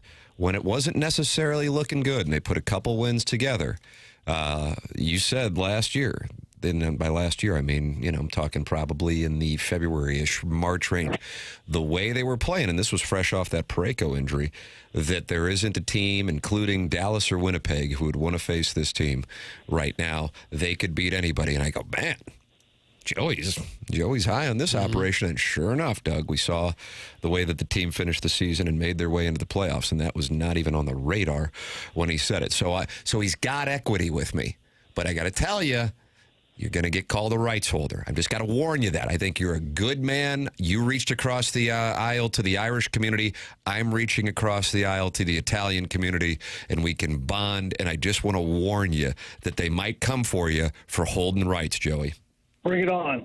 I'll take you on one at a time. Wow. Bring it on, baby. Wow. Bring it on. Wow. I get a feeling, like that scene from Mean Girls where the girl, she grabs her, you know what? She's like, I'm 90% sure it's going to rain. That feeling she gets, like, I sense it. You feel it. You feel it in your bones. No. Is that right? Was it Lindsay Lohan? Is it Lindsay Lohan? No. Feel right in your chest plate there, Doug. Jackson, is Mean Girls good or bad? Gotta be honest, I've never seen it. Nice show, bro. Joey just let out what might have been his final breath. Is that dynamite? We're losing him. Yeah. And this guy hosts a movie podcast, and he hasn't seen Mean Girls. If you want to do Lincoln, though, Joey. You can't get the buttons right and not seeing a good movie. Who is this guy? Let's talk Lincoln. Let's talk Lincoln, Sin. Talk Lincoln all day long. President's Day. I'm going to pencil you in.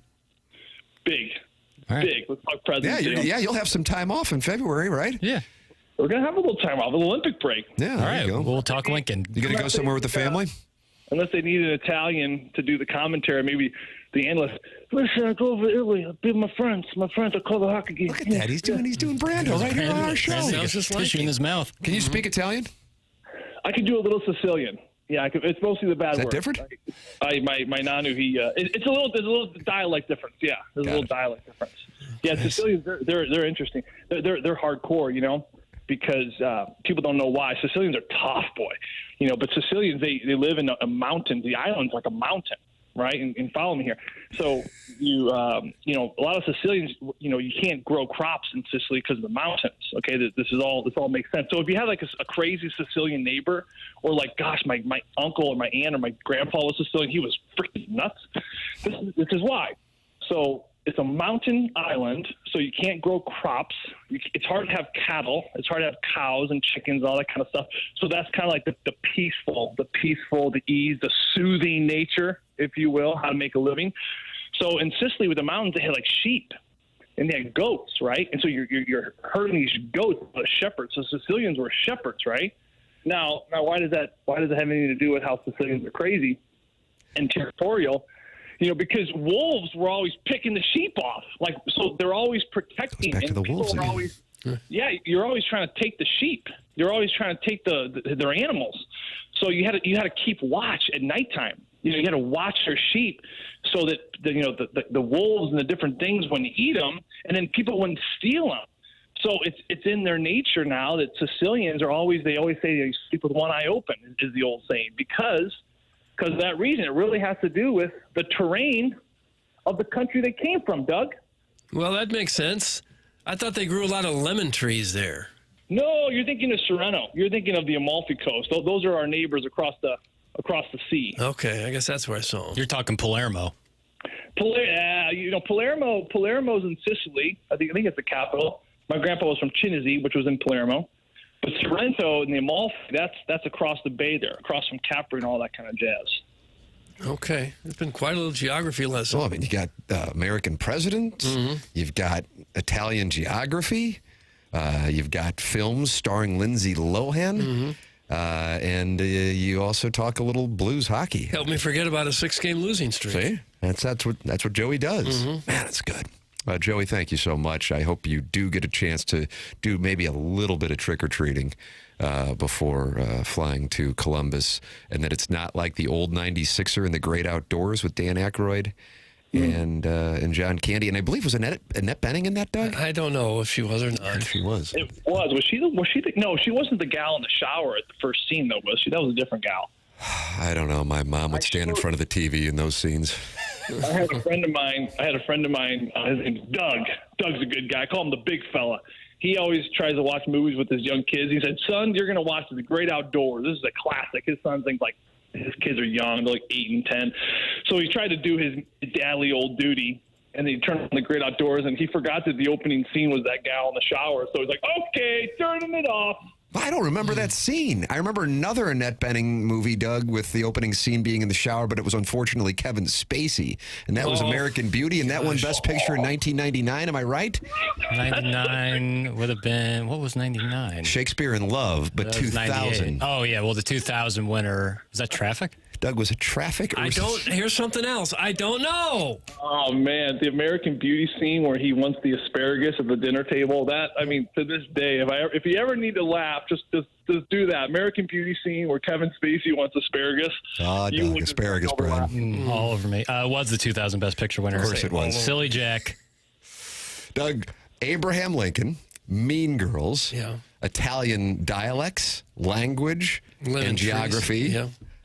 In addition to The Great Outdoors, a shower scene, asparagus scene in American Beauty, and also blues hockey. That's a Joey Vitale said. You better believe it. Mm-hmm. Joey, you've earned that trip to Columbus. People wonder why my wife is so quiet. Can't get in a word edgewise. That probably is the reason. We always enjoy the conversation, sir. Safe travels to Columbus, and we'll look forward to our conversation again next week. Thank you, boys. I can't wait. Thank you, Joey. All right, there he is. That's Joey Vitale, brought to you by Schaefer Door Company. Doug, did you know all of those things before the? I did not. No. I knew Sicily had some mountain issues. I didn't realize the wolves were picking off the sheeps at such an alarming rate. No. But I do now. Let's see. The recovering alcoholic says, "I'm Sicilian, and I think me and Joey, nope." His texts are yeah, that one was that one was. You can't just go reach in there haphazardly. Yeah, you got to put a glove I'm on. reading the full name of somebody I don't know, so potentially a private citizen, and their sexual proclivities. Yeah. Doug, that's the University of Missouri Journalism School teaching me a little something right there. Going, probably best to press eject. Keep it to the friends of ours, you know? Friends of the Feather. Yeah. Sure. Doug Vaughn, he's a friend of ours. And a friend of the Feather. We've got the drops of the week coming up. We've got our SEC picks of the week. We've got the Colonel presented by James Carlton coming up. That's all coming up on the Stiefel dossier, in addition to the showdown between Buck Swope and Shooter McGavin. Even though Jackson's been doctoring the standings, Doug and I have gone back and we have confirmed that Shooter McGavin has won 6 times this month and Buck Swope has won 6 times this month, and they will have a showdown for the October title at 10:50 in the Design Air Heating and Cooling email of the day. Doug, you're familiar with Design Air, aren't you? Well, of course I am. I've had him out to my house. I've had the daring Steve. He's also dashing, and the bold Adam. They've both been out to my house. It's a great time to go ahead and have that routine maintenance done. Because I kind of hope Adam's coming to my house today, just because he's so bold and daring. He's bold and he's daring, and he'll get that furnace tuned up for you. And that's what you're going to need, because sooner or later we're going to hit really cold weather, and you don't want to turn that furnace on and find out that it's not working properly. So have the folks at Design Air come on out and do a little maintenance checkup. It's usually nothing. Your furnace will be running perfectly, and then you'll say, "Thank you, Design Air," as St. Louisans have been since 1904. That's when the company started. They've done a lot of good work for a lot of people. people when they've been around that long, since 1904. It's a fourth-generation family-owned business. They do fantastic work, and not just another HVAC company either. They also happen to be the longest-running sponsor on TMA. At Design Air, they believe in honest work. You're never going to be sold something that you don't need. So whether you're dealing with the cold or the heat, they have got your back with dependable service and no-pressure solutions. Visit DesignAirService.com and schedule your service today. Design Air, comfort you can count on since 1904, and, of course, home of the handsome repairman. Doug, you can come to my house. That's from the 314. I guess if I'm having Adam over today for my furnace tune-up with Design Air Heating and Cooling, you can go over to, I don't know who the 314 is, but it just says, Doug, you can come to my house. Just drop in. Here I am. All right, so you're going to do that. Well, I might. Well, that's great. I might. That's going to lead to more invites for you. I can promise you that. Then the recovering alcoholic says, Tim, if you can't read that text, can you read what I'm doing for Halloween? Doug, where would I see what he's doing for Halloween? Is he written I think on he the Athletic? Substack. Substack? I'm so soon. Oh. Hey, Tim, you're so hot and hung. I'm going to be you tonight for Halloween and sleep with my wife to her displeasure. That's from the recovering alcoholic. So that's what he's doing for Halloween. He's dressing up as me so he can sleep with his wife. Again, I'm enjoying the show. Okay, thank you, Base Burglar. But it's to her great displeasure. Yeah. Okay. Yeah, trick or treat, bitches. I think he said something about, I don't know, like a micro or something like that. Oh, really? Yeah, tough spot. Always a tough putt there. Can't imagine Really it. no way. I mean, you can sink the 100-foot putt, but you still are dealing with the button. All things considered. Oh, don't say button. All things considered, I don't know if there's a tougher beat out there. I kind of agree. Like, Give me a lopsided skull. Yeah, like give me having to wear lifts even on ice skates. Yeah, short of life-altering kind of diseases or disorders, I think just all things considered, having the micro is about as bad as it gets. What is worse than having a micro? 314-399-9646. You can talk about it in the Michelob Ultra YouTube chat as well. The program's called TMA. It's presented to you by Brown and Crouppen on 101 ESPN.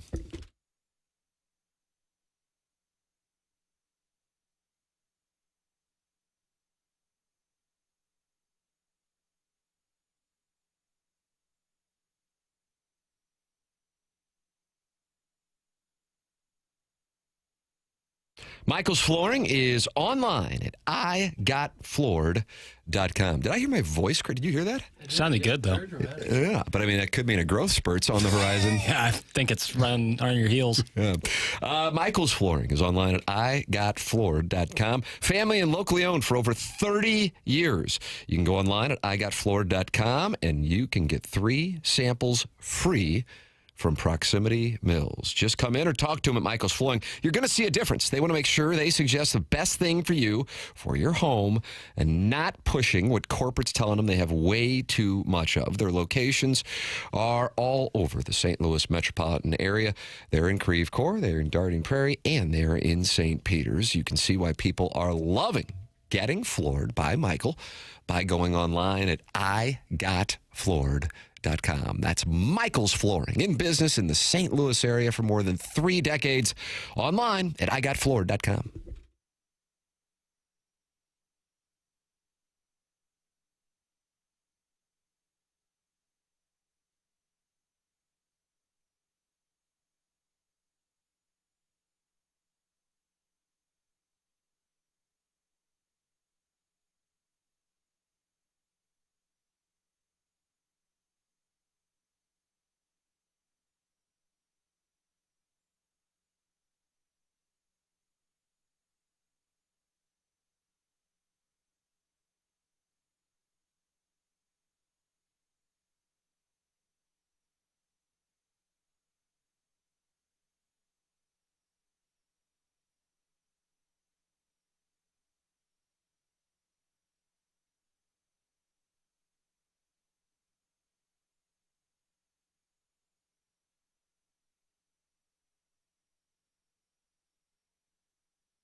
Doug, what do we have here?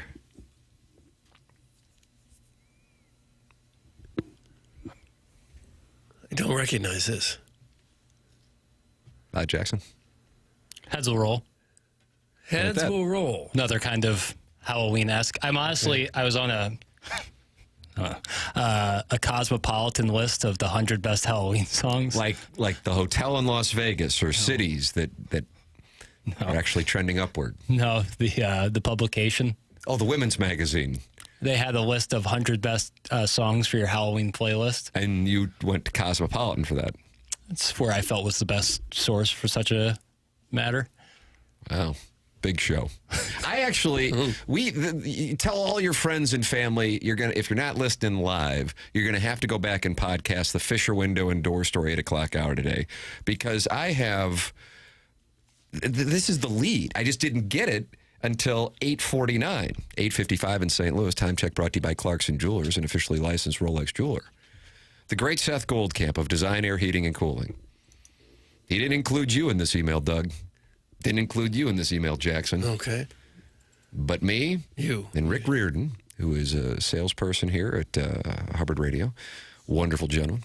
And he was with us when we were all out and having libations last week with Seth, and Martin was there. This is the lead. The Design Air Heating and Cooling email of the day in the month of November has just gone to a level that I can't possibly oversell. A level that it's never been at before. Never. And that includes when we were giving away wing and fry parties for 20 people daily at 1380 in 2008. Yeah, Fox Robots. So $5.90. J.G. Randolph Jr.'s own money. This is unbelievable. I'm just going to read it. Okay, read it. Whoever, now these poor MFers who are going to win today to win the month of October. Yeah, poor souls. Right. Save the some of your Design Air bullets. Heating and Cooling email of the day has gone into another world. Seth Goldcamp of Design Air Heating and Cooling is going to give away a free, complete system installation for the winner of the month of November in the Design Air Heating and Cooling email of the day standings. A free... That is a $10,000 value. Oh, for writing emails. $10,000 value. I don't even know what to say. It's unbelievable. I don't even know what to say. It puts pressure on us to vote. Yeah, it puts pressure on me to run the effing clock right, because I can't be like, all right, we'll do emails. It's 10:58. I mean, I got to ratchet my game up for November. Holy mackerel. I mean... that's unbelievable. I mean, Buck Swope might have himself... I mean, Doug, is the Rat in Bloomsdale going to come out of retirement? If his furnace is down, yeah. $10,000. I mean, $10,000 for writing emails in. Get creative, man. I feel like I'm going to have to we're going to have to be active in the filtering process. We're going to, we're going to have to do, and I know it's going to be hard to even believe because this is a pretty buttoned up show already. That's right. We're going to have to play big boy poker around here. I mean, we're $10,000 system for winning the Design Air Heating and Cooling email of the month. Yeah, this is going to be a month-long bloodbath. I mean, we're going to have to give it a little more time, too. We can't get to where, we got a bunch of them today, but we can only read 2 of them. That's what I just was saying. I got to get going on that thing like at 10:45. Yeah. Well, this is going to be awesome. I mean, Seth Goldcamp, game ball. Yeah, sign up to be the TMA listener of the month. It's yours. Seth Goldcamp literally brings the heat. Wow. Oh, this guy, God. I'm telling you, Some of it's these madman marketing over here. slogans. Little ad man. Little Draper. Hunter is not as excited. He says, what if we have a newer house? There had to be someone to complain about. But in fairness to the Hunter, one of my favorite members of the Michelob Ultra YouTube chat, he says, damn, holy ish. But what if we have a newer house? I don't know. Like, I don't know. Maybe you can put this on eBay or something. Sell it off. They don't want the prize. They'd like him to spend them $10,000 giving them something else. Seth reaches out to the guy, and he's like, no, I'm sorry. I actually sold that to this guy named Bill on the fan page, if you wouldn't mind taking it to his place. Now the Hunter is back. Doug, I will Venmo you $42 if you show favoritism to me. So now we're being offered to be bought off. Yeah. I'm not going to turn that down. Seth Goldcamp, Holy crap. Yeah, I mean, for real. It's just When I outstanding saw stuff. the email, I mean, and honestly, my Hubbard email is usually like a listener like telling me to, jump off a bridge or that they're going to help me jump off a bridge. Or audio that's like 2 weeks old. They're like, did you guys get to this? No offense to anybody who's maybe done that to Yeah, I don't like when you talk down to the audience. You're right. That's my job. But I open this up and I see an email from Seth, who I usually just text with, and I go, oh my God, we're giving away a $10,000 free complete installation. The value's $10,000 for the winner of the Design Air Heating and Cooling email of the month. Doug, this is the real deal here, brother. This is it. George Clooney's doppelganger says there are NBA players fixing next month's email of the day contest. You think so? Like Chauncey Billups? Yes. Big shot. Wow. Now, I know the show is off for Thanksgiving and the day after Thanksgiving. I'm planning on taking off a couple days in there. But this is going to be big. Boy, let's see. Thanksgiving is the 27th and 28th. So the Wednesday, Skanksgiving, the 26th. That's going to be a big day around here, brother. Yeah. That's moving day. But, I mean, is somebody like Buck Swope or Carlos Spicy Wiener going to show up and just go, yeah, or Riot's dad. Riot's dad's got sick game. Shooter McGavin's having a big month. I think this is an opportunity for them to cement their legacy because you know there's going to be a lot of new players. Whoever wins, Doug, he who wins in November will be remembered. All right. The Jerkwood from Kirkwood says, what if I rent an apartment? Then don't send in an email. How about that? Sit this one out. We might have to work out the voting system with the 4-vote thing. Yeah, I mean, we're going to have to do something for this show for the first time ever. I don't like that. Yeah, we're going to have to really ratchet up. We're going to have to figure out a Speaker of the House because we have an even number of voters every day. Yeah. And the tie goes to Tim usually is fine, but when you have a $10,000 unit on the line. I mean, somebody could send me $8,000. Yeah. Maybe if it's a tie, we put names in a hat and just pull we out can wheel and name it. Yeah. It's like penalty kicks or even worse, the college football overtime system. We're going to need to bring in a Speaker of the House. Maybe Tanner. Maybe Tanner can stand in here for the email today. I don't think Tanner wants any part of this program. That's my read. Yeah, I would agree. Wow. Yeah, we're going to have to button this thing up. Seth Goldcamp. I mean... Brian Hinton says, hey, I live in Indianapolis. Can they come to my house? Stop it! Stop it! People are finding reasons why this won't work for them. You haven't won anyway. Make Martin stay through onboarding. I would trade in the installation for a chance to meet Tim. That's from MD 2020. Oh. I guess we can give them the choice. You can get the $10,000 system. That's like the question of, would you rather have $500,000 or dinner with Jay-Z? It's like, what are we doing? All right. Grimy from South County says he lives in a trailer. The system may be too big for him. Stop it! Just be happy that there's such a nice prize. Doug, if I win, can I donate it to Tim? That's from Just Don't Press Push. God. Oh, man. Wow. The 302 says secret ballots will be necessary. Oh, secret ballots? So what do we do? Maybe we do the Design Air Heating and Cooling email today when Martin's still here? Ooh, like 9:50. And then we reveal the winner via secret ballot? Yeah, I like that. That actually is the right play. Yeah? Yeah, that gets people have plenty of time to send them in. It's not like it's the beginning of the show or anything. And then, we would read them so we know we give it plenty of time. Yeah, I think that kills two birds with one stone there. Man. Yeah, we're going to have to Who sent that text in? Just the 302. Probably will have a name, though, on Monday. Shout out to the 302. Shout out to the 302. As of right now, you have the game ball. Doug's getting frustrated with it. Yeah, and now the Dogtown dumper pumper says he just had a kidney transplant and he needs a new system. Please. Now we're getting sob stories. What was that name again, Doug? The Dogtown dumper pumper. Oh, my God. It's a new kidney.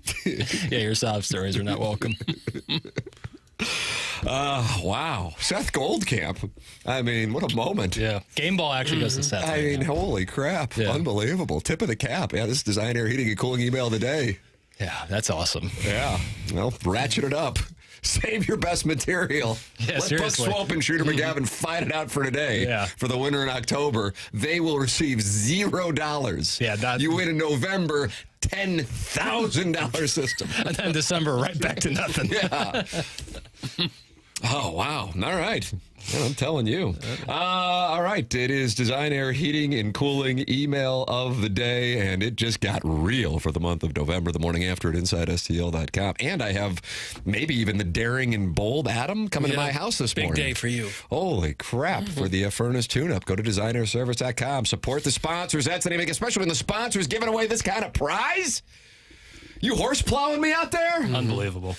The Colonel, Gabriel P. DeArmond, joining us, brought to you by James Carlton. Next, I got to tell you, I'm getting a sense that the Colonel thinks Drinkwitz might be going. It doesn't mean he thinks that he is going. I want to emphasize that, but I just get a sense on the tone changing here. We're going to dive into that next here on 101 ESPN.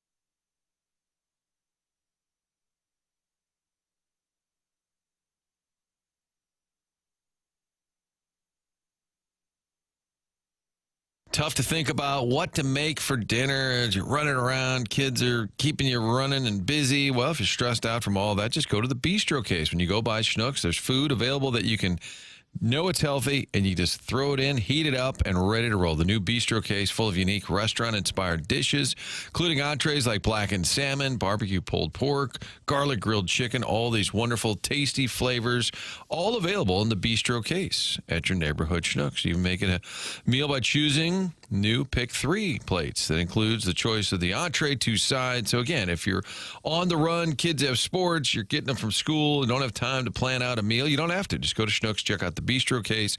Great any time of day, whether you need a quick lunch or a big dinner. Stop by the bistro case, Schnucks Deli Department. Ask a teammate there for a sample, and don't forget to get the Schnucks rewards when you check out. You're also getting money back. All of that available at your neighborhood Schnucks.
This is Jackson with the Sports Center update. That's brought to you by Saliga Heating and Cooling. We got World Series action right here on 101 ESPN this evening. Blue Jays and Dodgers for Game 6. Pre-game at 6 p.m. First pitch, 7 p.m. That was another Sports Center update brought to you by Saliga Heating and Cooling, a Daikin heating and air conditioning dealer.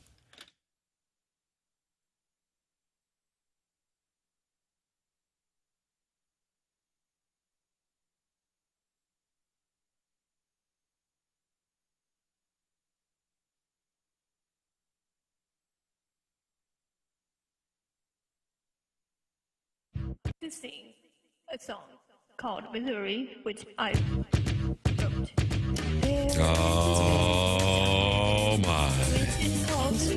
What's this going to sound like at 2:30 p.m. next Saturday when the number 3 Texas A&M Aggies make their way to Faurot Field to deal with their first loss of the season and newly crowned Heisman frontrunner Matt Zollers. He's the frontrunner now, is he? He will be at 6:30 next Saturday. Okay. Just a Herculean type ascension. Yeah, I wonder what you'd have to do in the final 4 games to win the Heisman. 450 yards a game, 6 tutties at least, and even then you'd come up short. Mm-hmm. I'm looking forward to this. I'm going deep diving with the Colonel, brought to you by James Carlton of the Carlton State Farm Insurance Agency. James is online at carltoninsurance.net. He's my insurance agent, and I recommend he become yours as well. He has been mine since 2019. He presents Gabe every Monday and Friday. He saves our audience money, and he has an incredible customer service track record. Just saved Jamie Rivers thousands of dollars when Jamie made the switch. I'll do the same thing for you. I know he'll look it up, and I know when anytime you have a claim, he's going to be on it, and his staff will be on it quick, fast, and in a hurry. Truly the best. I'm so happy I made the switch. carltoninsurance.net. Let's welcome to the program here on 101 ESPN, the Colonel Gabriel P. DeArmond. Morning, Gabe.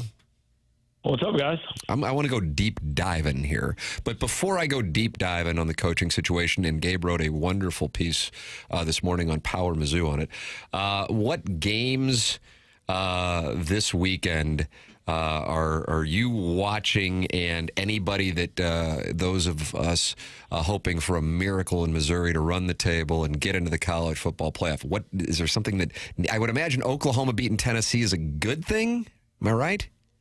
Yeah, I'll be honest. I haven't really looked at the schedule this weekend. I don't know how much I'll watch tomorrow. I think it's mathematically possible for Missouri to get in the playoff, but even 10-2 no longer guarantees that, and 10-2 seems so unlikely to me that, I've had a lot of people, I said this, I think, probably on your show on Monday, and a lot of people have used the same word. Last week kind of seemed like a funeral on that part of this season. Doesn't mean the season's meaningless and you shouldn't pay attention to the rest of the games, but as far as weekly looking at what helps, and hey, I paid so much less attention to anything else in college football than I have any other week this year, because I just don't think much of it really has all that much of an impact on Missouri at this point. Colonel's down on it. Boy, he is.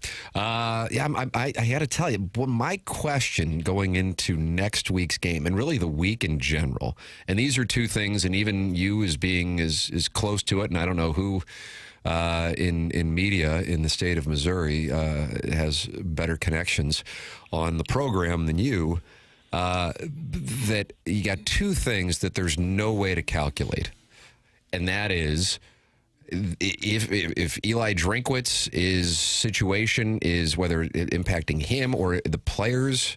I have no idea. I do think that can happen for teams. And then if the team does not have the same intensity that it had for Alabama, Auburn, and Vanderbilt, because they may view it as, okay, well, it's probably not happening. And I don't know. You have that, and then that's in addition to, okay, now we've got a guy making his first ever start in college football against the number 3 team in the country, and he better be able to convert fourth downs, because the guy who kicks can't do it if they're at the 21-yard line. So I realize why people view it as an unlikelihood, but God, the team that I saw this year defensively is damn good, and I was really impressed with what we saw from Zollers, realizing it, of course, was not the quarterback Vanderbilt prepared for. So with that all established, let's go into what you wrote about, and certainly what people around the state are talking about, and that is Eli Drinkwitz's situation. Again, it's recommended reading here for those of you who are Power Mizzou subscribers this morning. And you said the following: "It is my belief that Drinkwitz will at least listen to pitches from other schools. I know that many of you here will read that and say, well, that's it, he's gone. If any of you who said that make it to this sentence before posting, I do not agree with that. And there are two reasons he could listen. And I want to put the ball in your court now to expound on the reasons why you believe Eli Drinkwitz would listen to these potential schools with job openings."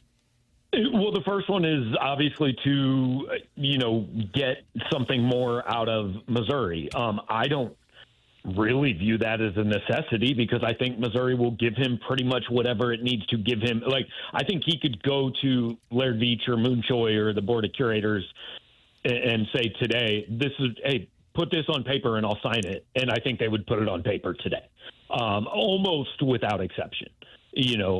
Like top 5 paid coach in the country, yes. Top 3 paid coach in the country, probably yes. Highest paid coach in the country, maybe that. So I don't really think that's what it is. I don't think this is a leverage play. So the other possibility is he's legitimately going to look at maybe taking another job, which I think is also possible. Now, there's a third possibility here I didn't include, which is just, hey, Drinkwitz just isn't going to deal with any of this till after the season. Like, he's not worried about it, but, like, it's just not time.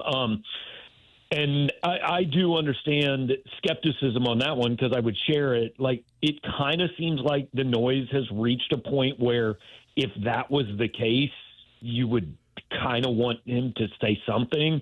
But some coaches just don't handle it that way. So, I don't know. But I think at least we, especially if there is not anything, because look, Kurt Cignetti signed an extension, Matt Rule signed an extension. These things can get done during the season, especially when you have a bye week. So if we don't hear anything the next week or so, which I don't really anticipate hearing, but is always possible, then yeah, I think it's fair to think, okay, he's probably at least going to see what some other people have to say. Do you get the sense that he's really happy at Mizzou? Like this is a place where he might want to spend the rest of his career? Look, I don't know him well enough to say that. I don't know. He seems to be doing well here, and he's gotten pretty much everything he wanted and all that. But like again, Mike Anderson said he wanted to spend the rest of his career here, and 2 weeks later he was Arkansas's coach. So I don't know. I think he likes the job he has and seems to, the alignment and everything is good on campus. But that doesn't mean that there couldn't come a situation that he might find a little better. Gabe DeArmond with us here, brought to you by James Carlton of the Carlton State Farm Insurance Agency. Tim McKernan, Doug Vaughn with you on the program. Martin Kilcoyne with the day off. And the Colonel joins us every Monday and Friday talking it over. We're focused here on Eli Drinkwitz and what certainly has become a big topic. With regard to his responsibilities currently for this season, and then in addition to recruiting, how does a situation like this impact it? Yeah, I don't know. Recruiting, they've got 16, 17 commitments, somewhere around there. So they're only looking to fill 4 or 5 more spots. Like, I don't think the next 3 weeks is necessarily a make or break deal on that. The portal doesn't open until January. And I'm sure he's having conversations with kids that are committed. And they, I would think, will know more about it than those of us on the outside. Like, it's very important to realize that none of us talking about this really know at all what's going on. We're all just kind of left to guess. And when in the absence of information, I think we all tend to assume the worst. So fans out there are going, well, Matt Rule signed an extension, Kurt Cignetti signed an extension. The fact that he didn't means he's gone. And it doesn't at all mean that. It could mean a million different things. But unless he picks up the phone or takes to social media and lets everybody know what he's thinking, then, there is absolutely no way to know that. There is a column, I know you're very well familiar with it, and you spent a good amount of the day on your board on Power Mizzou with people talking about this, but I know plenty of people in our audience probably did not read this, so I want to make sure for 101 ESPN listeners here in St. Louis, they hear this. It's an ESPN.com column from Adam Rittenberg yesterday, and they talk about the four big openings, or the big openings, I should say, in the four power conferences. And they talk about not only Lane Kiffin, but also Rhett Lashley, who's at SMU, and he could put himself on a bigger map if they are able to beat Miami tomorrow. They get a chance to do that at 11 o'clock. And he talks specifically about Eli Drinkwitz, and then has a source who says that Eli knows he has to make the jump, and here is the reasoning. Drinkwitz and Lashley both seem ready for a jump and could be good fits in Gainesville. They're both in good situations, though, especially Lashley after making the college football playoff last season. Missouri has capitalized on its SEC schedule across the past two campaigns, but has not beaten a ranked opponent in the league. Next season, the Tigers will visit Georgia and Ole Miss, and they will host Texas, Texas A&M, Oklahoma, and Florida. Quote, they're not going to have this path. Drinkwitz is smart enough to know he's got to get out. That's from an industry source in Adam Rittenberg's column on ESPN.com. There is an element of the schedule when you look at it in the next couple of years going, wow, there is what we think of the programs, some big boys out there and some what looks like tougher schedules out there. I realize I'm solely asking your opinion on this, but do you think that is something that a coach looks at in consideration, going, okay, maybe my stock is up and it might be overstated and my stock could go down because I see what's lurking on the schedule? Yeah, I think especially with the 9 games, I think absolutely every coach is looking at that. And look, that ESPN article, I understand it will make Missouri fans very upset. That is the perception of this thing outside the state of Missouri. Like, I'm just telling you, the national belief is that Eli Drinkwitz is going to leave here. And Adam Rittenberg perfectly laid out why. Now, I'm not saying it's going to happen. I'm not saying you have to agree with it. That is the perception outside of this fan base. And is there some brand bias in there? Of course there is. Because, like, we've talked over and over, even if we stipulate that Florida's a better job than Missouri, I don't think it's a significant gap. But it doesn't matter what I think, and it doesn't matter what Missouri fans think, and it doesn't matter what you think. It matters what Drinkwitz thinks. And if he thinks, I think there are a lot of people in college football still that just automatically, well, yeah, of course Florida's better than Missouri by leaps and bounds. I don't know if he's one of them. But I think a lot of people, if you surveyed coaches, I bet it would still be at least 80-20 in favor of Florida as far as what's a better job. And I think the gap would be bigger than Missouri fans want it to be. And, I deal with fans every day, and my favorite thing is just this, well, why don't, in my opinion, well, yes, you are looking at it from a slightly slanted opinion.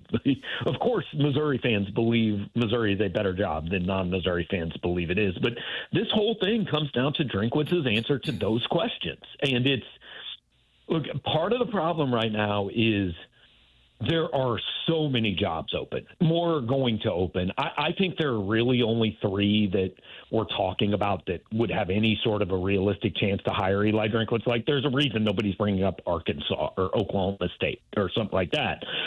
So, but you've got 3 top, 12 to 15 jobs in the country open. You've got a guy who still has a decent chance to be the first person ever to win 30 games in 3 years, or 10 games in 3 consecutive years at Missouri, do things that have never been done. You can look at this and say his stock may never be higher than it is right now. Now, that's not a certainty, but you just mentioned the 26 schedule. 27, they're on the road at LSU, A&M, Alabama, and Oklahoma, I think. I mean, that's insanity. Now, and I understand everybody, it may not be an easier schedule in Gainesville, but like that, I can look at that schedule and go, I don't know if you make a bowl game that year. So can he. Look at this roster. And I understand the roster is transient every year, but just look at all the things we know are walking out the door, that don't even have the option to come back. That's the argument people are going to make, that he should leave. And as I wrote this morning, and I've said over and over, this is not me endorsing that argument. This is me telling you what that argument is. And his stock is clearly sky high. He's put fans in the stadium, and they're building new enlargements to the stadium. Certainly the program's in far better shape now than when he got here. But I'm sure there's some Missouri fans saying, wait a minute, why is our guy so highly touted when he really hasn't won a big game against a highly ranked opponent? He has elevated this program to the point where losing 1-score games to top 10 teams is considered disappointing, where a 9-3 regular season is considered a missed opportunity. That is a credit to what he has done, but it's the same as when Gary Pinkel got to 4 conference championship games. So that's it. He's just going to get here, but he can't win them. Look at the entire history of this program. He has taken it to a point that only one other guy in the last 60 years has taken it. And so, yes, everybody wants to make that leap, and everybody wants to get there. I understand that. But there is not some systemic program thing or some Eli Drinkwitz thing, I think, that, he can't do it. They just haven't quite played well enough on that right day to make that one breakthrough. I mean, he did beat Ohio State, and I understand all the caveats that come with that and all that. But, I think it's a credit to him that he has gotten it this far. And the question that I think is going to be answered, Missouri fans want to believe he has taken it to a point where everybody says, well, why would you need to go anywhere else? And we'll find out if that's the case, and as I wrote this morning, a week ago, there were a lot of people asking all of these same questions about Lane Kiffin. And then they go win at Oklahoma, and they're probably in the playoff as long as they just do what they're supposed to do. And all of a sudden, there's a lot of, Lane Kiffin could just stay. He's got a pretty good gig. So could Eli Drinkwitz. The only difference between Ole Miss and Missouri right now is just one result last Saturday.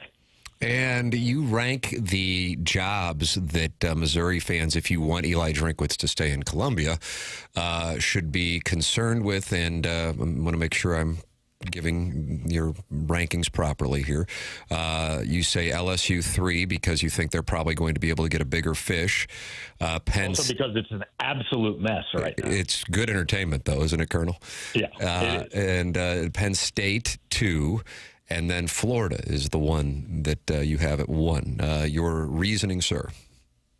Well, it's just the one that keeps coming up. Look, at LSU, like I said, I think there will be other choices there. Penn State, it's possible. I mean, Matt Rule, Kurt Cignetti have signed extensions, so their candidate pool has dwindled a little bit. I know his name has come up there and all that. It's just hard for me to think Eli Drinkwitz, Penn State coach, but hey, it isn't impossible. But I mean, the big thing with Florida is we had these discussions in October of last year. Billy Napier was getting fired. They're having team meetings. Billy Napier's gone. It's just a matter of when, not if. And at that time, everybody I talked to said the top 2 are Lane Kiffin and Eli Drinkwitz. That has not changed. The Florida fan base is always if they do not hire Lane Kiffin, I don't even think it matters who they hire unless it's somehow Nick Saban. The Florida fan base is going to hate it if it's not Lane. There are some obstacles there with That, A, other jobs being open, B, him probably being in the playoff and not knowing the timeline of that. Yeah. But if Lane is not the hire at Florida, I think from everything I've heard over the last 13 months, I think Eli Drinkwitz is probably number 2 on that list. And now that does not mean he would necessarily take it, but I think he would have the opportunity. So as I wrote, the best thing for Missouri fans would, A, Lane loses a game, and doesn't make the playoff, or B, just they somehow have a handshake deal. The best result is Lane Kiffin going to Florida. Because if that doesn't happen, I do think Eli Drinkwitz will have the opportunity to make that choice. Would Drinkwitz stock fall if they were to have a rough go here the last 4 games, if they were to lose maybe 2 or 3 of those games? I mean, playing your third-string quarterback in the SEC, I don't really think so. I think you're hiring him more for what he's done than if you're making a decision. I'd say the same thing if you're talking about firing a guy. If you're talking about firing a guy, just do it. You don't make the decision on one game, and I don't think you make the decision on, do we want to hire this guy based on 4 weeks. I think you make it based on, look at what he's done over the last 6 years as a head coach.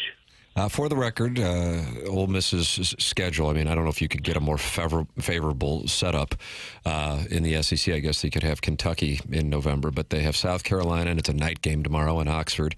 Although the Gamecocks certainly had a hell of an opportunity last week at home against Roll Tide. Then they get the Citadel. That's a game, Doug, you keep talking about. You think that they could sneak them.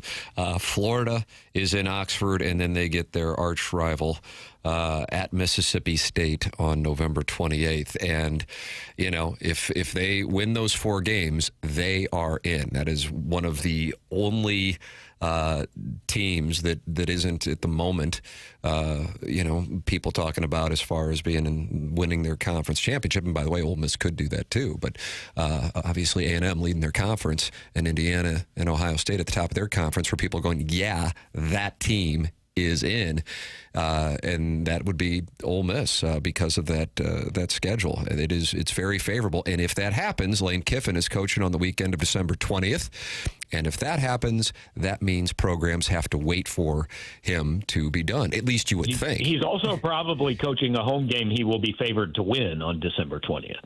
Yeah. That's right. Yeah, he would be in that 5, 6, 7, 8 spot. You're right about that, Colonel. Yeah, that's certainly likely. So it's quite a spot. Last week did not go well for Missouri fans across the board, and I'm talking about not just what took place in Nashville, but across the SEC, both from the Drinkwitz standpoint, but also teams you would have liked to have lost, did not, and teams you would have liked to have win, did not. And so now we sit here, Doug, and we stare into November 2025 with anxiety. The Colonel will be all over it. Great column this morning on PowerMizzou.com. He's brought to us every Monday and Friday by James Carlton of the Carlton State Farm Insurance Agency. Thank you, Colonel. All right. Appreciate it, guys. Have a good one. Me too. Right, that's Gabe DeArmond with us here, brought to you by James Carlton on the Collier and Thompson phone lines. A lot of texts and commentary in the Michelob Ultra YouTube chat. We'll talk about what Gabe just had to say next here on TMA.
Rockwell. And they played this at the Blues game last night. Did they not during the replay review? You were there. I believe they did, yeah. Yeah. Mm-hmm. This song's gained a lot of popularity on TikTok. And why is that? Dance around to it. I was looking for more there. Okay. There is, I'm telling you, like an advantage of TikTok is that some songs just randomly will become big hits out of nowhere. Experience a rebirth. Big time. Because this song is 40 years old. Yeah. I had this album, Doug. Do you? Yeah. And Rockwell was Berry Gordy's son? Am I right on that? I don't know. That's how Michael Jackson is doing the chorus? Because otherwise you're sitting there going, what's Michael Jackson doing here? That is odd. It's like when I showed up on Movie Boy. No, you were right at home there. I want you to emphasize You that. still haven't finished Hunting Wise. No, I actually feel like you're haven't not watched keeping the your end third of the bargain. episode. I know. I set that aside also. I just like there's so much good stuff on and so much to watch and do, and it's just like every time I was watching Hunting Wives, I was like, oh man, like think of the opportunity cost here. All right, we just had the Colonel on here on the Morning After, 101 ESPN, and the Michelob Ultra YouTube chat. And what Gabe had to say was getting a lot of response, both in our Air Comfort Service text inbox at 314-399-9646 and in the Michelob Ultra YouTube chat. And so I want to make sure I read some of that feedback, but also talk about it here amongst ourselves. Martin is off today. Chairman Kurt is vacationing as well. So, Doug, you heard what Gabe had to say. Number one, that Eli Drinkwitz is most likely not going to be signing an extension before the end of the season in Columbia. He is either doing this, in Gabe's opinion, for leverage at Mizzou, although Gabe does not think that that is particularly likely because he thinks he could get whatever he wants right now. And then secondarily, then it would be, well, he is going to hear these other schools out, but he is going to wait till the end of the season. He understands some Missouri fans going, oh, my God, Signetti signed his extension in Bloomington. Matt Rule just signed his in Lincoln yesterday. Drinkwitz is gone. Gabe says that's not necessarily the case, and in part because if LSU goes and gets some big name or they just don't go with Lane Kiffin, and Kiffin does decide to leave Oxford and goes to Florida, then he would have to be in the mix for the Penn State job, or he wouldn't have a spot to go, or he just wants to stay in Columbia and he just wants to see what his market is. So you have that from Gabe DeArmond on Power Mizzou. You just heard him on the program. What is your reaction? Well, I can't help but think if I were Drinkwitz and I was indeed interested in one of these other jobs, I would take it sooner rather than later, because there's no guarantee that they win any of these last four games that they play. Texas A&M and Oklahoma, both ranked teams. Those would be tough games. Mississippi State and Arkansas, not particularly good teams, but they've played good teams close. So there's still a chance you finish 6-6. And how are you going to sell that to your fan base at Florida, Penn State, or LSU if Drinkwitz is your guy, when you're telling fans we're bringing in a coach who just went 500 with an easy schedule at Missouri, whose record wasn't any better than the guy we just fired? That'd be a tough sell. So if I were him and I'm thinking, yeah, this is it, I'm going to go, I'm going to strike while the iron's hot, I'd do it sooner rather than later. Yeah, I guess he probably isn't at a spot where he completely controls it, because that is not going to happen during the season. So he's got to try to, ideally he's just trying to do it anyway, win all four games. But you're not going to see him bolt from Columbia to Gainesville in the middle of the season. But in general, the point that you're making that, hey, They could finish 6-6. I mean, I'm telling you, what a weird spot. I don't know if I've ever felt this way. I think I might be the only person on the program who feels this way.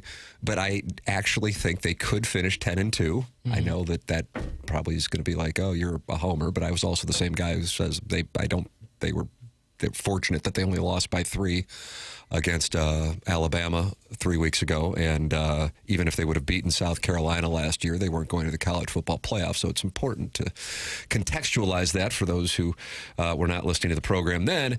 But I also could see them finishing 6-6. And I don't know how many times as a Missouri fan I've gone into the month of November going, yeah, I could see them winning them all. I certainly also would agree that is less likely than the possibility of them losing them all. Of course, the truth it's probably somewhere in the middle, but I would continue to present that I don't think Missouri's really had a quarterback who can lead them through the air with confidence since Bo Pribula in week 2 against Kansas. Something just wasn't the same after that, whether it be health or he just defenses figured it out, or he just was above his skis against Kansas and he just wasn't that good through the air, and he was more of a running quarterback, which is why Missouri used him on the ground quite a bit. And Matt Zollers did look good and comfortable as a true freshman last week. And also Missouri was a play away from both Alabama and Vanderbilt, 2 top 10 teams, to beating them. But at the same time, if it's not there with Zollers and some of the players are like, yeah, it's not happening, then they could get worked over against Texas A&M, and then it could spiral because Mississippi State could certainly beat them. And then you got a trip to Norman, and, all bets can be off at that point. So with that established, I agree with you. One of the reasons for that petition in Gainesville for Eli Drinkwitz to not be the head coach, and granted, this is a vocal message board community where this is coming from, is because how can we possibly hire the guy who just lost to Vanderbilt? And then also what, is something that we've talked about on this program, I think a fair amount, but would sometimes get met with resistance by some Missouri fans, is Eli Drinkwitz's record against top 10 teams in Columbia. And there is only one win in his tenure, and that was against Ohio State in a bowl game. And, I think at this point, most college football fans kind of go, yeah, bowl games. We get it. They're not the same thing as a college football playoff game or a game during the regular season when all hands are on deck. And that is where that article from Adam Rittenberg that upset some Missouri fans who were aware of it, and those now just hearing it are going, oh, that's an intriguing element to it.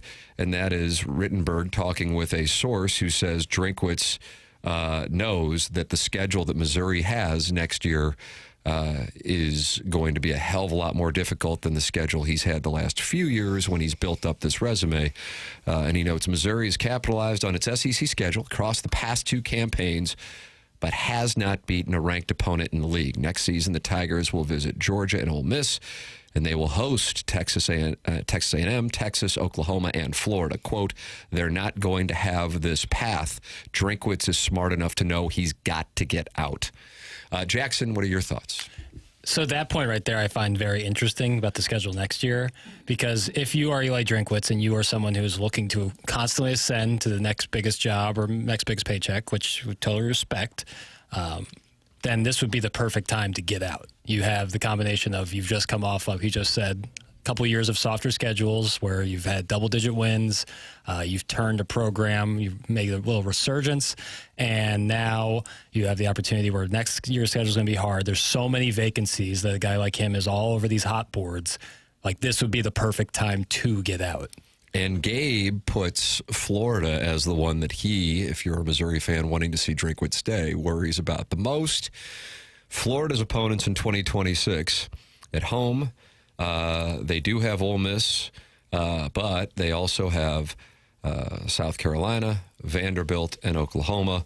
On the road, they have Kentucky, Auburn, Texas, and Missouri. And they, of course, every year play that neutral site game that they'll be playing tomorrow in Jacksonville against Georgia. So if you're looking at schedules, Florida's would be considered, I think, softer. But then at the same time, as we've talked about every year, this year, you, by the way, were right on target. I was wrong as all hell. I was high on South Carolina, as were voters. They were a top 10 team going into the season. Now they're an also-ran. There's always a team that you think's going to be great in the SEC that isn't. This year it was South Carolina. And then there's always a team that you go, and Texas, by the way, for that matter, although Texas is still alive. I think, those watching games go, my God, they could be a 4 or 5 loss team right now. Mm-hmm. And then you always have a team that you didn't think was going to be real good, and suddenly, Vanderbilt's over/under on the wins was 5.5. Was it really 5.5? James Carlton was asking me off the air. He bet the over before the season. Boy, handsomely paid out. Yes. 5.5. Boy, yeah. How about that? Paid out before late October. Yeah. That's a big W. I would also throw Ole Miss. I think people thought Ole Miss would be good, but at the level they're at right now, that's another one. Just in that example. But yeah, Point being, if you're looking at it, I think you would agree that Missouri's schedule is more difficult than Florida's. It's not like a crazy gap, and who knows what winds up happening for the record.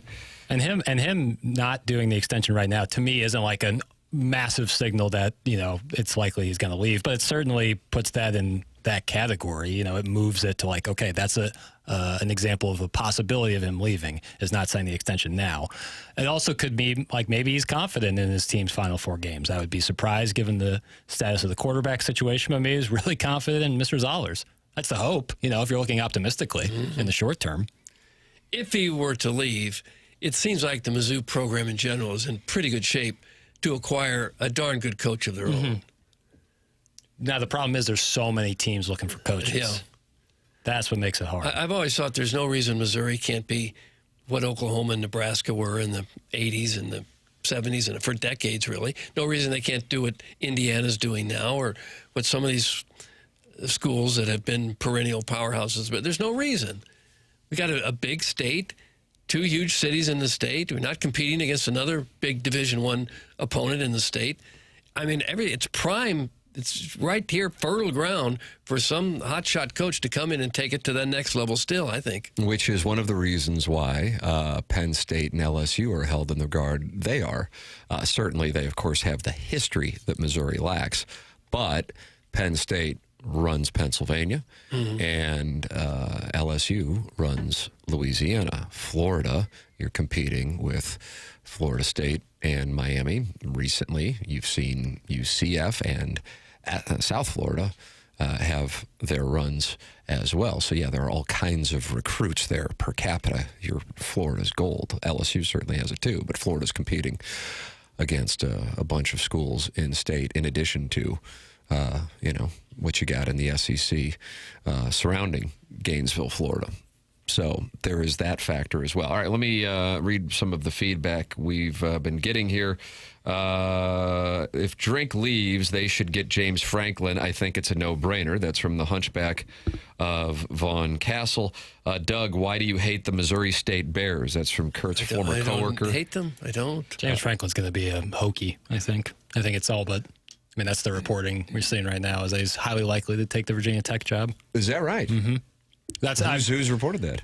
It's been just a bunch of, I would call it smoke right now, but where there's smoke, there's fire. Hey, I'd be willing to put some money on this one. James Franklin. But is Thamel or? I would say some more fringe sources. Fringe sources. Do these people know they're considered just a fringe source? Hey, everyone, you start as a fringe source. Are you listening to Virginia Tech podcast from a guy in the dorms in Blacksburg? I'm pretty heavy on the Hokie message boards. I didn't know that. Enter Sand People. That's what it's called. That's what it's called? Yeah. It used to be Enter Sand Men, and then they got sued? Yeah, Blacksburg Prime. It's another one I'm always on. I didn't know this. No, I didn't know. It's good stuff. It's good. You guys, I'm doing the work. Yeah, Jackson, do you want Drink to stay? I think I got to read the sentence. Jackson, do you want Drink to stay? I would like him to leave, ? I would like him to stay. If nothing else, then just for consistency. I think bringing in a new head coach, a lot of possibilities of people leaving, and even in the NIL transfer portal era, I would rather some continuity. My official position on it is this. I think college football, really more, certainly than the NFL, and certainly more than take your pick of NHL, NBA, or Major League Baseball. You can see where a program is even in losses. And I do agree with Gabe in a major way that here we are in 2025.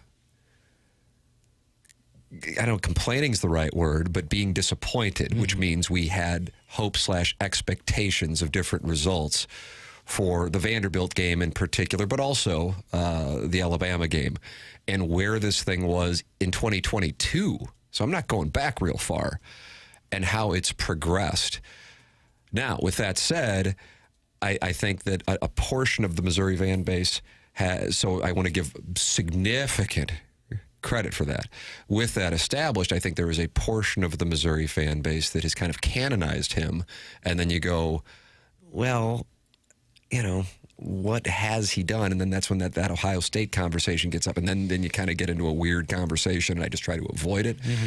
Because when you do look at it, it's like, yeah, they haven't beaten a team in the SEC that finished with a winning record.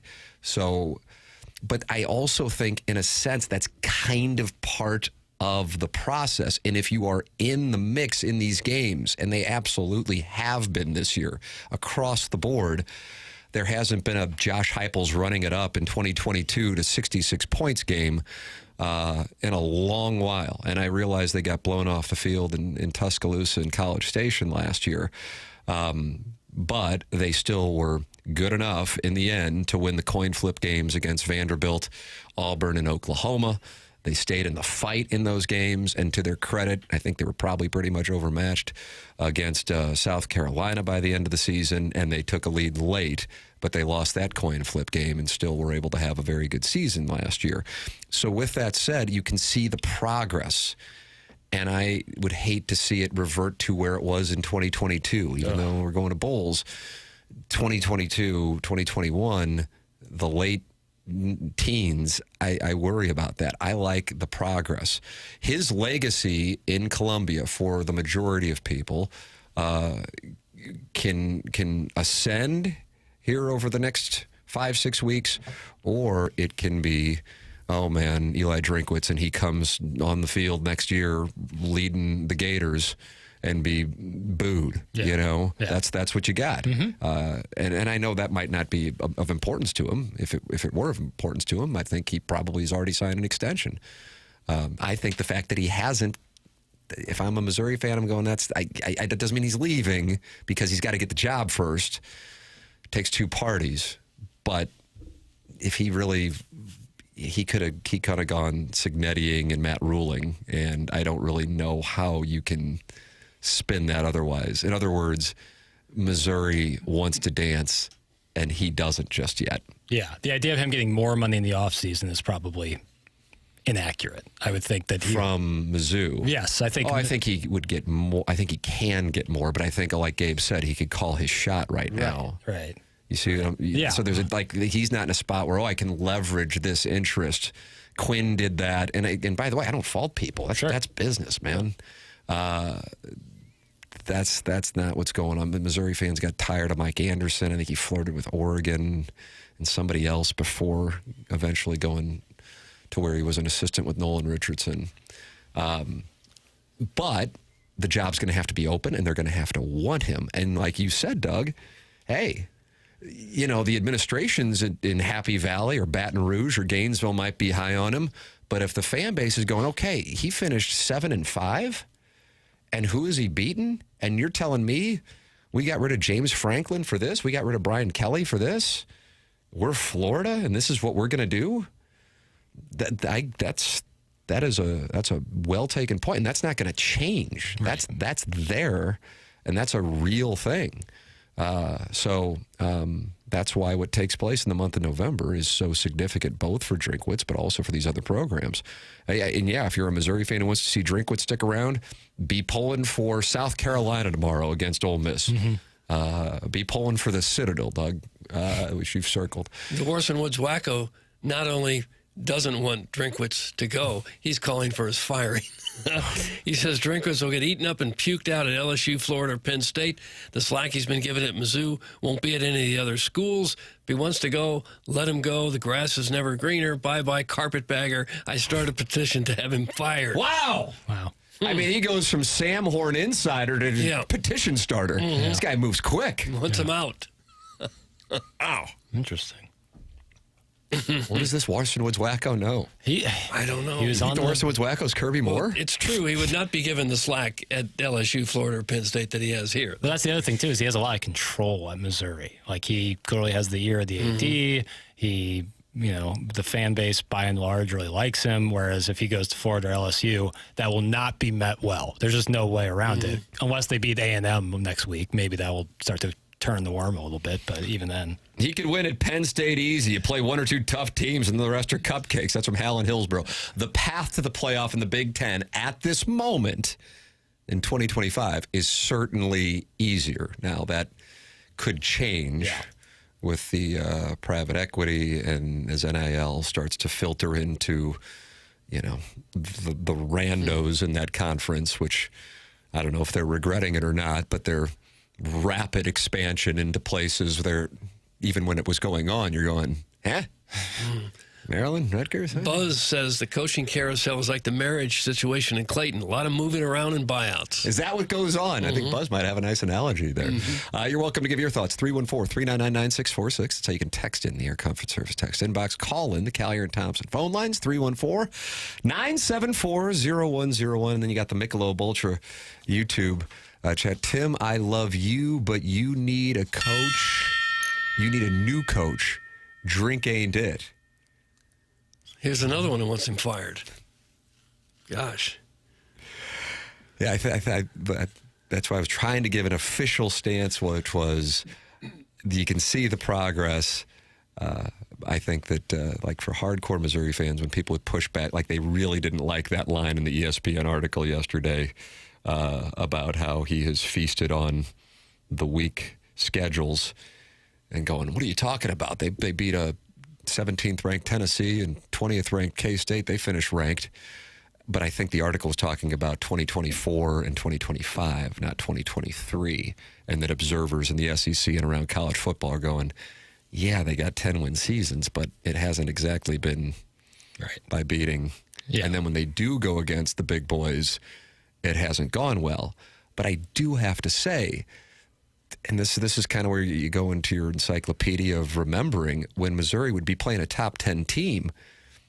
And this could be even some of the years that they went to the Big 12 and SEC championships. I'm citing 2008 and 2014. They didn't have a chance against those teams, and the results showed it. They weren't good enough. It's a different deal this year. I also think the big boys in the top 10 aren't what the big boys in the top 10 were at that time because of the way the game has changed. But I also think it's because Missouri has progressed. All right, the program's called The Morning After. It's presented by Brown & Crouppen, 101 ESPN.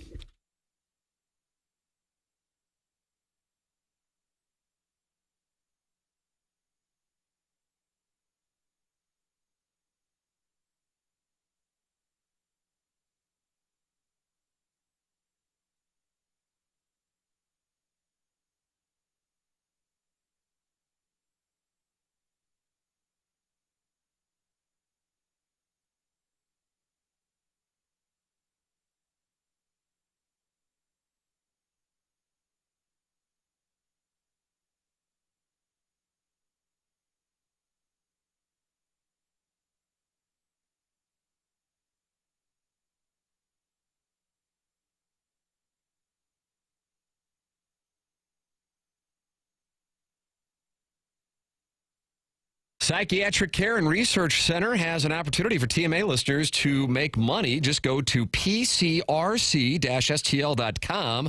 and sign up for the clinical research trials that they are conducting for anxiety disorder, depression, bipolar depression, and obsessive compulsive disorder.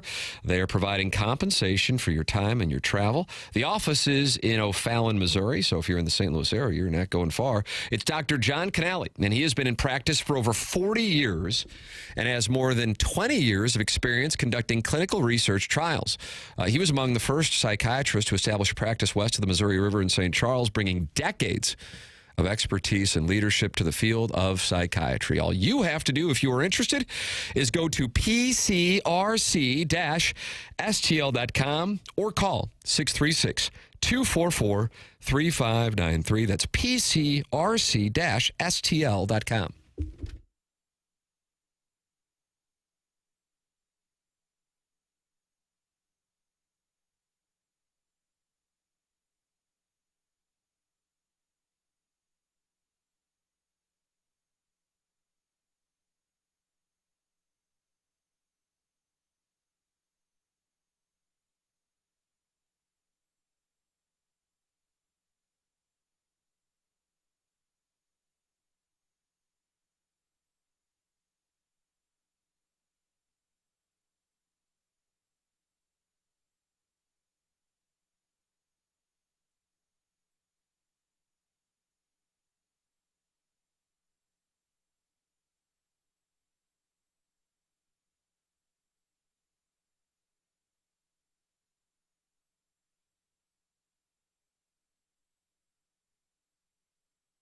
Dr. Xander Malenthrop says Drinkwitz will not go to Florida. Being a multimillionaire in Florida sounds terrible. It does. Just sounds awful. Having all the money in the world, that weather, no, thank you. So that should put your mind at ease. Okay. It is Friday. We've been joined by Gabe DeArmond and Joey Vitale on the program. Miss anything? Podcast like the Dickens via the Schaefer Door Company podcast. You can just go back to YouTube and watch the program there, or use the TMA, STL, or 101 ESPN apps. Those are brought to you by Dobbs Tire and Auto Centers. On Friday, we recount our work this week with the drops of the week.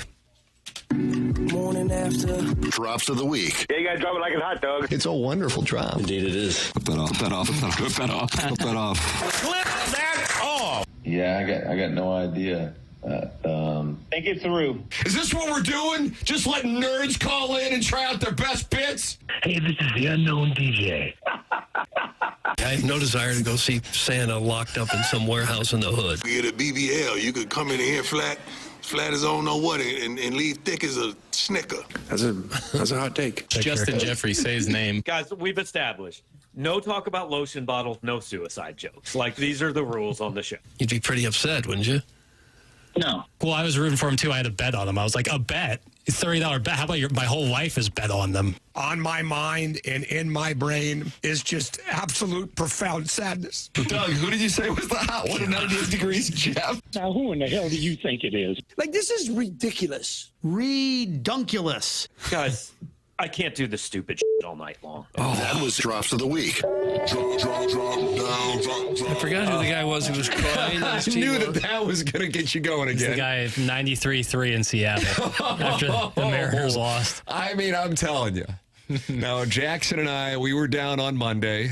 Jackson, I think this is just an age thing.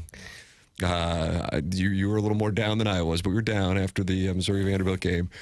But if your voice would have started to break, I don't know how I would have handled it.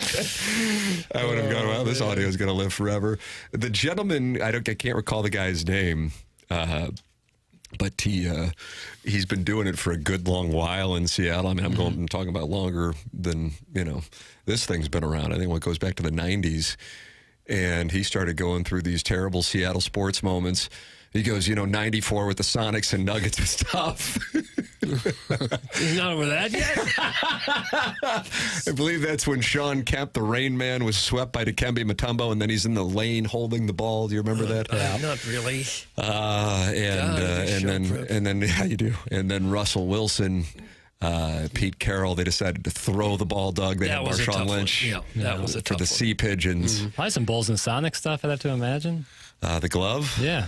They played in the finals, in 93? I think they might have known. Yeah, who they were dealing with. Right. But the fact that George Springer's home run led to this gentleman the next morning. Profound sadness. His voice break. Tears. Sound like he was 50-some years old. Oh, seriously, really dude. Really tough. Not what you want to see. No. Definitely not what you want to hear. No. Yeah. We'll get through this together with that guy. This Missouri football season, it can take a toll. I don't know if it will lead to tears, but I can't rule it out. Even in the seconds and minutes after a game, after you've just suffered a horrendous loss at home, you don't see a lot of fans crying on their way back to the cars. Not enough. Jackson would like to see more people weeping. Yeah. Get more invested in your teams. Really? Yes. Take things that don't really matter more seriously. That's what I want. What's that again? Take things that don't really matter more seriously. That doesn't sound like real good life advice to me. Yeah, you've been giving out great life advice today, but that one right there, I don't know. Well, that's how I choose to live my life. And what are some of these things that don't matter that you are? Oh, sports. Sports would be one of them. Buck Swope's email yesterday. That great example. That almost brought you to tears. Yeah, that one took me down. He got you. You should have went October for that. Yeah. A lot of things, TV and movies. Really care about that. Really make a big fuss about it. Yeah, I like this.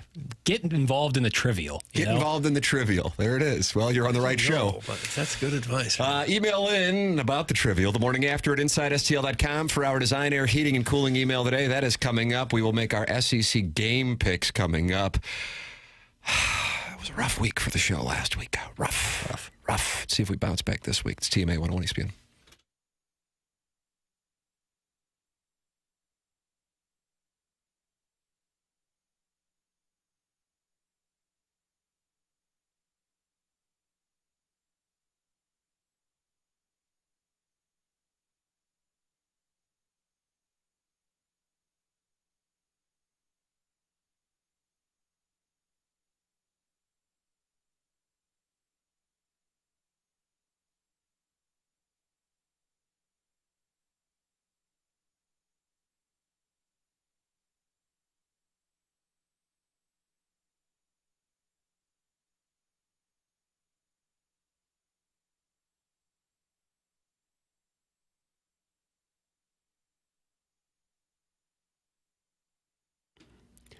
TMA is brought to you by St. Louis-based Stifel, a leading wealth management and investment banking firm. Stifel is the firm where success meets success and has been since 1890. Historic company in St. Louis, same street the company is headquartered on today. Proud to have called St. Louis home for 135 years now.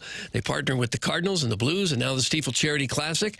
And, of course, they also sponsor Stifel Theater. Stifel is honored to support our city, our people, and our future with financial advisors in 12 offices across the region. Stifel helps clients right here in St. Louis and nationwide manage their hard-earned wealth. Stifel also provides banking, lending, and trust services and has a full-service investment bank. Basically, when it comes to finance, Stifel has you covered. It's one of the fastest-growing wealth management firms in the world.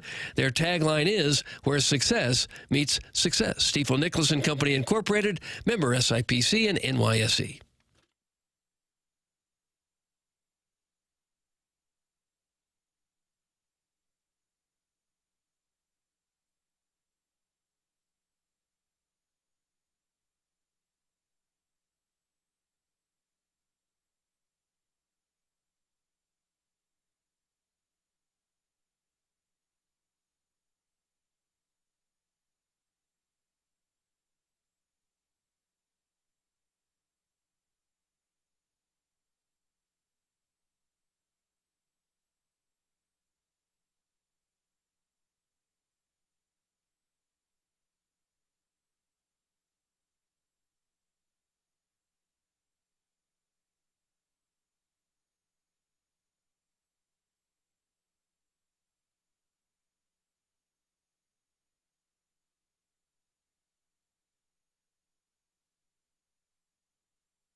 This is Jackson with the Sports Center update, driven by Johnny Londoff Chevrolet and Johnny Londoff Autoplex. The Spurs defeat the Heat last night, 107-101. Victor Wembanyama continues to impress with a 27-point, 18-rebound effort in the win. That was another Sports Center update, driven by Johnny Londoff Chevrolet and Johnny Londoff Autoplex. See them at londoff.com. Chevy, together we drive. Kidding me?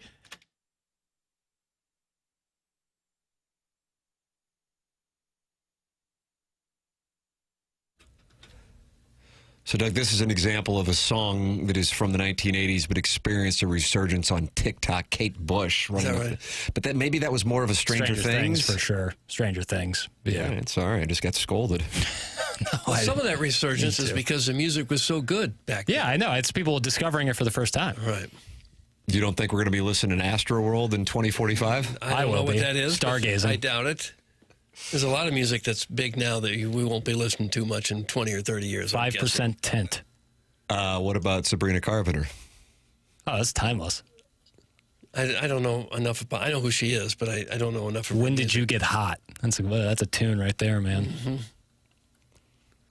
It sounds like the kind of song that you had about 5 minutes to write. Oh, so that's what you're Jackson, your girl Sabby's taking a shot from Doug. What you going to do? It's just unfair. When did you get hot? Yeah, that's some deep thinking there. It's good stuff. Yeah, I mean, in Clayton, it's usually when you have that Nyack appointment. Yeah, or whenever the wire And this hits. is not Yola, just for the record.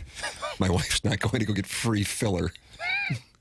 Hey, boys, I decided to dress up as Tim for Halloween. I'm going as 100% pure greatness and sexy as hell. That's from Sad Panda. Just awful. Western Conference Finals, Sonics 90, Lakers 91. Oh, no, this is the teams that won the Western Conference Finals, Doug. Okay. Lakers 90. 91-92 Blazers, 93 Phoenix, 94-95 Rockets, 96 Sonics, 97, I don't remember, maybe Utah, 98 Utah, 99 Spurs. That's from my memory. So no, I don't think the Sonics were in the finals in 93. Thought you liked basketball, Jackson. That's from the 314. Okay, that's nice. Yeah, that would make no sense for it to be 93 because I think I just mentioned the That Heat. was the Suns. Yeah, because that would be the Dan Marley era. I think more people remember as Charles Barkley, but if you remember Dan Marley, that's fine. Yeah, I see greatness in pockets that people just don't even understand. I'll be honest, that struck me as racist. In pockets? In pockets? Okay. The areas. But Gary Payton was on that 06 Heat team that won it all, so it would have to be it would be weird if he played in 93 and then 06. It's a long career for a defensive specialist. You know but you're the one who said it. Right. I'm admitting I'm wrong. Okay. Is being wrong a crime? Is that now a crime? Is being wrong. No. Well, it's certainly wrong, but is it a crime? No, it's not a crime. Now I have to double check to make sure Gary Payton was on that 06 Heat team. I think he was. Well, you're doing that, which I know the audience is on the edge of their seats for that information. He was. FanDuel, America's #1 sports book, is coming to Missouri. On December 1st, you'll finally be able to bet on all your favorite teams in all your favorite sports. With FanDuel, there's tons of ways for you to get in on the action. You can bet on everything, from the money line to overs, unders, to which team will win it all. Plus, with live betting, you can even pick which player will score the next touchdown and the one after that. See for yourself why FanDuel is America's #1 sports book. Visit FanDuel.com/Missouri to download the app. FanDuel. Play your game. Must be 21 or older and present in Missouri. Gambling problem, call 1-800-GAMBLER. I guess that means up until December 1st, I got to drive over to Illinois, go to FanDuel, and put $100 on Missouri to win the college football playoff championship. And then, Doug, when they do beat Ohio State on January 19th, I'll drive back over there and I'll be handed 16,000 large. Oh, really? Plus 16,000 is what your Missouri Tigers are. So you got them beaten Ohio State for the championship. Yep. They got to go through South Bend. Yeah. That's a Friday night game in South Bend. Be fun. See Jeremiah Love. How much fun would that be to ever run like that? It'd be like the Blues in the Stanley Cup. Exactly right. The Blues thing, I don't know they're both effing great. The Blues thing was so intense, though, because they played 26 of 28 possible games, and it was basically every other night. Right. For me and you, for Jackson, he was locked in on what the Raptors were doing. You just missed the Damian Lillard shot over the OKC Thunder watching that hand pass game. Ice hockey? What's that? I don't know. Yeah, see, that's what I'm talking about right there. Jackson is waving now. That's what Dame did after he hit the shot over Paul George. I thought you saw something in the YouTube chat that had upset you, and you were waving to them. No. Jackson, we did terribly in last week's SEC picks. I really want to bounce back this week. What do we have? All right, let's get rolling. First game, Vandy at Texas. Texas, a 3-point favorite. 3 points? Wow. 3-point favorite. It dropped down to 1.5, and now it's up to 3. 3-point favorites as I sit right here. Yep, 3 points. Wow. Mm-hmm. Started at Vanderbilt minus 2.5, went down to 1.5, and now it's up to 3. Wow, Okay. that's interesting to me. I will take Texas. I keep waiting for the balloon to burst for Vandy. I'm going to take Texas. I don't know what the hell to make of either one of these teams. Now, Arch Manning may not play, but that might not be the worst thing. I thought way higher of Vanderbilt going into last Saturday than coming out of it. It's a really bizarre spot. But then Texas is fumble effing around and should never beaten Mississippi State. And they really shouldn't have beaten Kentucky either. I don't know what the hell to do, but I got to do something. Yeah, you do. I'll take Texas. Okay. I am on fade myself territory because I've been ice cold the past couple of weeks. Stalter got into this on the FanDuel spread zone. Yeah, it's a dark place to be in. It is. I've been there. I know what it's like. So we're on full fade myself. So I want to play Texas, so I'm betting Vandy. Okay. Next game. The world's largest outdoor cocktail party, UGA, Florida, in Jacksonville. Georgia is a 7-point favorite. I will take the Gators, and I will also give the audience a bonus play. Take the over, which I think is 50.5, but I will. That is correct. That is 50.5. Okay. Doug, that's a bonus play for the audience. Over. Well, I'll be different and say Georgia. Georgia. Nice. I also like Georgia, which means I'm fading myself and taking Florida. I can't follow this anymore. I'm fading myself. Okay, This is you're doing full the fade. opposite of what you think. Yep. So since you said you're taking Florida, that means you're taking Georgia? No, because I think Georgia will win. That means I'm fading myself, or Georgia will cover. So I'm fading myself. Is this like riding a Sibian? In so many ways. All right. Next play, Mississippi State at Arkansas. Arkansas is a 4.5-point favorite. I live for Jeff Lebby to finally win a conference game. It's got to happen eventually. I just don't want it to be in Columbia, Missouri. Unless Missouri loses next week, then I won't care. I will take Mississippi State. Douglas? I'll take Mississippi State as well. I am also on Mississippi State. Oh, God. Now we need to go bet Arkansas. We saw what happened. We took Oklahoma against Ole Miss. Yeah, that one hurt. Yeah. Speaking of Ole Miss, they get South Carolina coming to town. Ole Miss is a 12.5-point favorite over Shane Beamer. Hotty toddy, gosh darn almighty. Good gosh almighty. Yeah.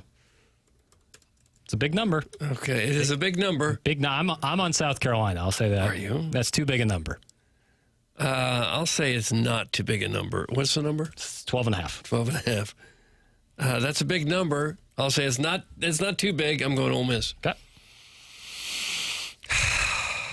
I think they're feeling it in Ole Miss. I'm going hotty toddy. All righty. I've been short in that market, and I was wrong. Yeah. 2 more games. Oklahoma at Tennessee. Tennessee is a 2.5-point favorite at home. Doug, watch my tongue. I love the Volunteers. Hummingbird there. Yeah, I do have the tongue of a hummingbird. Love Tennessee minus 2.5. Yeah. Confused by the number, candidly. It's just a little field goal, just a little chip shot field goal, the difference. So I'll say Tennessee. I will never bet Oklahoma again after last week's performance, so give me Tennessee. Okay, so now I'm doomed on that one. So I got to take Oklahoma, and who else? Arkansas. Okay. And then the final game on the slate this weekend, Kentucky heads down to the Plains and takes on Auburn. Auburn, 10.5-point favorite. Will there be 10 points scored in the game? Yeah, if you like the over in the Georgia-Florida game. What is the over on this little number? That's a 44.5 piece. Well, Penn State and Ohio State's 43 last I checked. God, that's unbelievable. Isn't it amazing? That's crazy. And Ohio State's a 21.5-point favorite. What does that tell you? Well, it tells you that they're expecting a final score, Doug. Would that be approximately 32-11 in that range? God. I'll take War Eagle. All right. I don't know why, but just to be different, I'll take Kentucky. I'm with you, Doug. Let's be different and take the Wildcats. All right, so I'm going to win that one. So that's good, but we're going to lose on Mississippi State, Arkansas. So congratulations to Bobby Petrino and Woo Pig Suey. And we're going to lose on... That's good for Missouri, though, that Oklahoma's going to beat Tennessee since we're all on Tennessee. Yep. Yeah. All right. I like where we're at. Well, I'm sure a lot of people are placing their capital based on what they just heard. They should.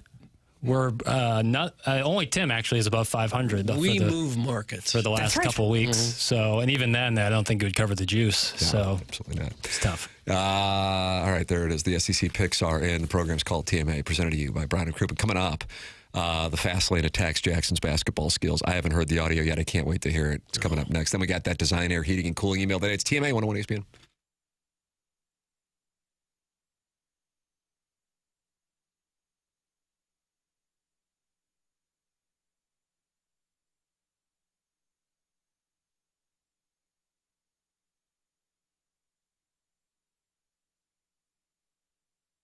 Beautiful Scotland. For years, you've probably seen movies like Braveheart or some of these great shows that have been filmed there. The British Open played there, all the great setting, the breathtaking scenery. Now's your chance to go, and I'm going with you. Experience the seafood, the wildlife. I love traveling. I'd like to go to a new international city, modern cities that are also really vibrant, like Glasgow and Edinburgh. You're going to go to Scotland with me next summer. June 15th is when we depart.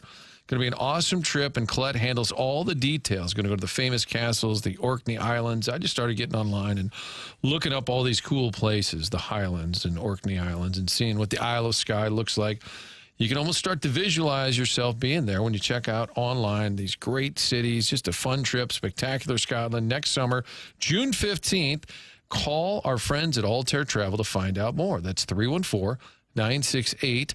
314-968-9600. We'll also have a little webinar over the Zoom to go over all the details. That'll be on November 11th. That's coming up soon, Tuesday, November 11th. Flights, meals, hotels, local experiences. We're going to have a little cooking experience, a little tasting and a whiskey distillery. Looking forward to doing this with you. Call our friends at Altair at 314-968-9600.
It's TMA 101 ESPN. Tim McKernan, Doug Vaughn, Jackson Burkett with you.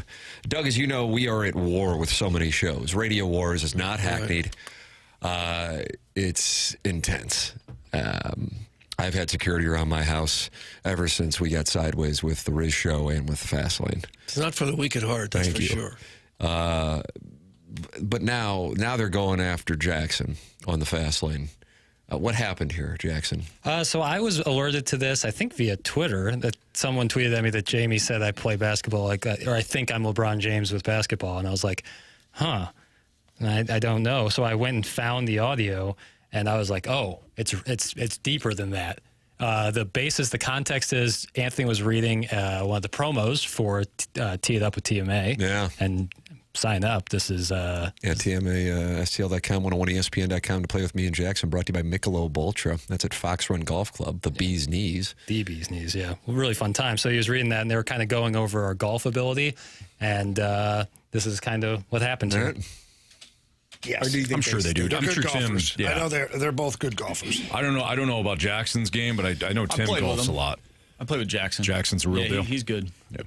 Better basketball player or better golfer? I've never seen him play basketball. He talks a real good game as far as basketball, but nobody that I know has ever seen him actually play. So I can't say yes or no. I'm not saying he isn't. Nobody's ever seen him play. But he walks around here like he's LeBron. He even said he would beat anybody. Nah, he did. He said that. Really? He said he's the best basketball player at 101. I would think Kerry Davis would be. I used to be a hooper. I know. Anthony, you've seen me train him. Yeah, yeah, that's right. Yeah, you got a good shot. Yeah, and you rebound. Do I ever? I used to be a in life and on the court. We should challenge the TMA crew. Yeah. That Doug Vaughn's probably slippery. He probably is. He's into some of those things. Mm-hmm. That'd be interesting. 4-on-4? Mm-hmm. Yeah, I don't know if they'd like that. Although if Jackson's so good, he can compensate for everybody. All right, so we might have a game on our hands here then. I like it. Called the 101 Championship. Mm-hmm. Then midday there, BK Alex Tanner claims to be a baller too. Tanner said he would beat Jackson. I think Tanner said he would beat Jackson. If Tanner was in his heyday, he said he would beat Jackson in one-on-one. None of us are in our heyday anymore, so. Yeah. Wow. Yeah. I actually think the biggest reveal is Tanner can ball at the mall. He might be able to. I'll take myself. He says heyday. I don't care if it's heyday or a payday. Or were you aware of this? Cold and gray day. Give me 11 to 1. Yeah, I was. Tanner's been saying this for a while. Really? And he's probably listening right now because they're at Centene, connected up with the station here. So Tanner was to take you on one-on-one? If you're listening, Tanner. I wouldn't let sleeping dogs lie. Boy, that sounded like a threat. I take that as a threat. HR will be notified of that. Let sleeping dogs lie. You just don't want these problems. That you would present on the hardwood. That's correct. Okay.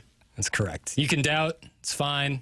I just can't imagine Tanner, soft-spoken Tanner, saying that I want a piece of Jackson. It just doesn't strike me as something. I feel like you're applying this to poor T. They said it, not me. They said it, not me. But you said that he's been saying it for a while. He said that like a couple years ago. He walked up to you one time and said, let's go. We were jokingly talking about it once, and he said something. I was like, ooh, careful now. Same with the fast lane guys. Again, let sleeping dogs lie. Oh, I don't know. I don't know about that right there. Okay. I guess I'm obviously down in the paint, but then... Right. But then what do we do with the rest of our rotation? Yeah, wouldn't worry me. Wow. Huh. This is why I'm going to blow out my knee, is because we're going to wind up doing this. Time and the place, man. Time and place. Let me know. Well, the thing about basketball, it's not really a one-on-one game. No. When you say, I'll beat you one-on-one, that's not how basketball is played, He wants of course. Three-point contest, no problem. Free throws, whatever. I mean, fundamentally, we're at an advantage because I went to St. Gabriel's. Yep. Yeah, we have them in the fundy department. So 4 passes before we shoot, unless it's me? Normandale. I prefer not to do that style. But, yeah, they might have physicality on us. Yeah. I'm just a little concerned about shot creation on their end, and that's the least of my concerns with us. We'll find shots. I last played competitively 50 years ago. It'd be just fine. I'm sure I'd be just fine. You're a good ball. You're a natural athlete.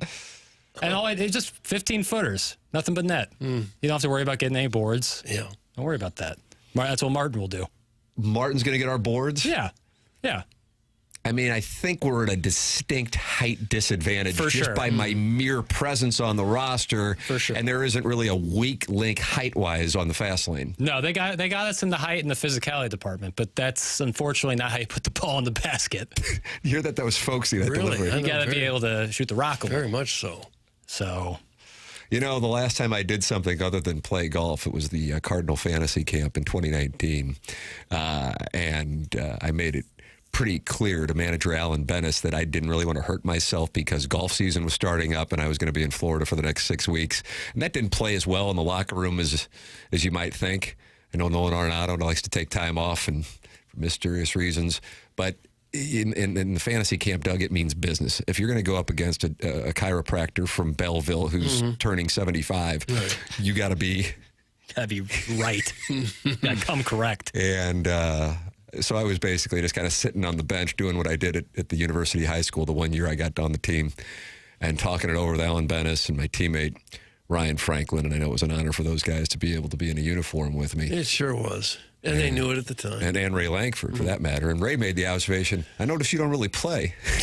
Got to sting. I said, got to be honest with you, I don't really want to get hurt. I'm going to be down here for the next 6 weeks, and I want to play golf. And he really was impressed with that. Yeah. But then somebody did get hurt, and then they're like, well, this guy's the youngest guy by a lot, so we'll put him in center field.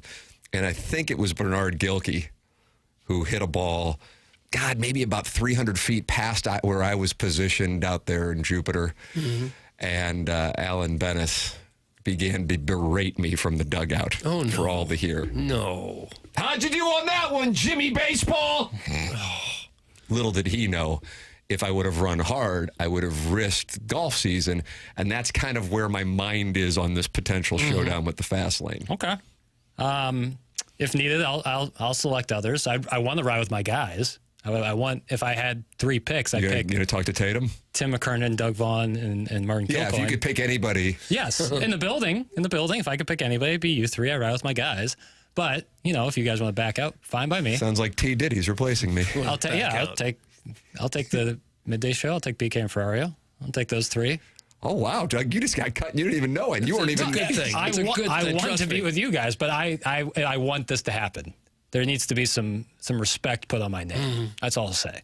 And I get, Jamie's not wrong. No one's seen me play here. Just know. Just know what will happen. I'd love to be on the call of this game. Yeah, I think that'd be a great role. I mean, if I blew out my knee because I was playing in this nonsense and I couldn't play golf, you have no idea. Yeah, you'd be in a bad place. Oh, my goodness. Yeah. I'm willing to go down for it, but I won't, because I will not. I will not go down. Very this guy, how about this guy? Yeah. All right, fair enough. Producer Pete also had a wet jumper. Yeah, maybe I could recruit Pete. Yeah, and then I could take Prod Joe and then the Plowhawk. I like my chances a lot there. Yeah.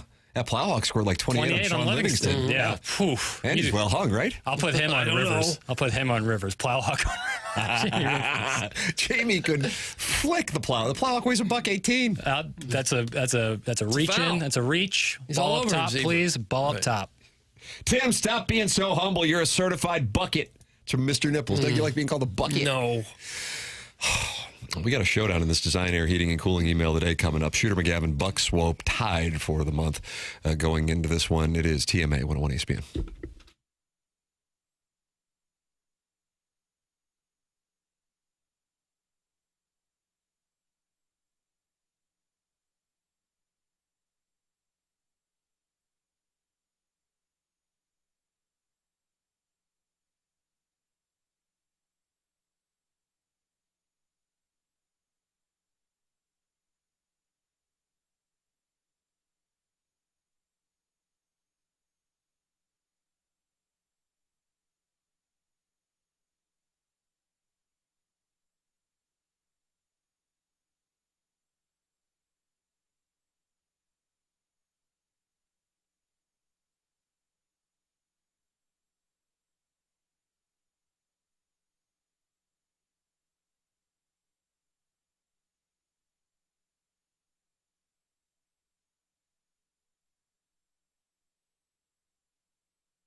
I mean, Doug, it's 10:49 and we got so much to get to.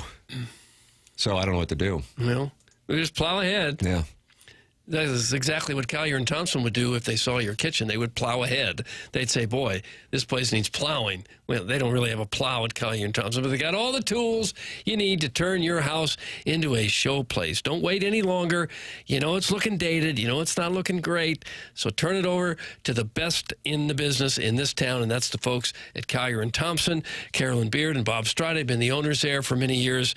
It's a company that's been around since the 1950s. Their employees have more than 165 years of experience combined. They can absolutely turn your home into looking like a fancy hotel. You know, it's hard to know who you can trust to be in your home, who's going to be there to back up the work. Collier and Thompson stands behind every job that they do. During the process, they are always going to be available.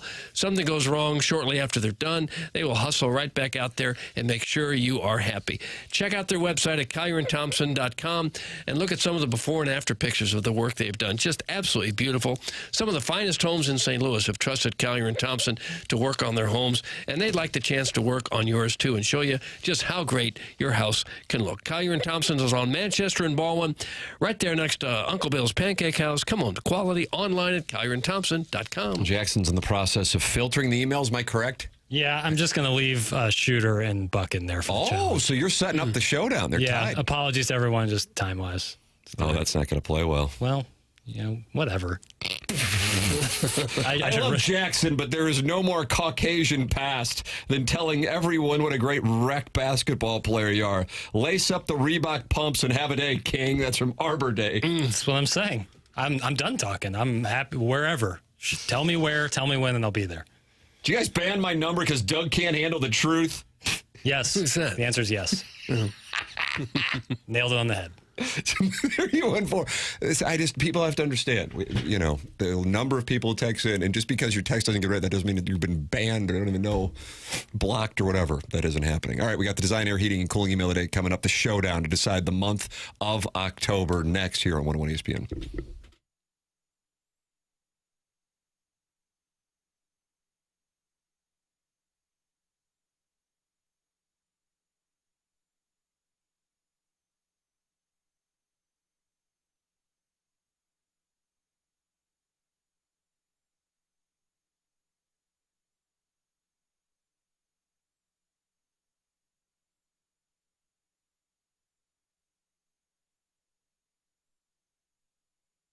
AutoLoanPro.com, the website to head to get your next vehicle. Doesn't matter your situation, doesn't matter what your circumstances are. They will work hard to get you the best rate possible with little to no money down. That's AutoLoanPro.com. They're able to do this by working with 50 different lenders, part of the Lita family. And they know this can get a little difficult. The financing, it can all be kind of messy.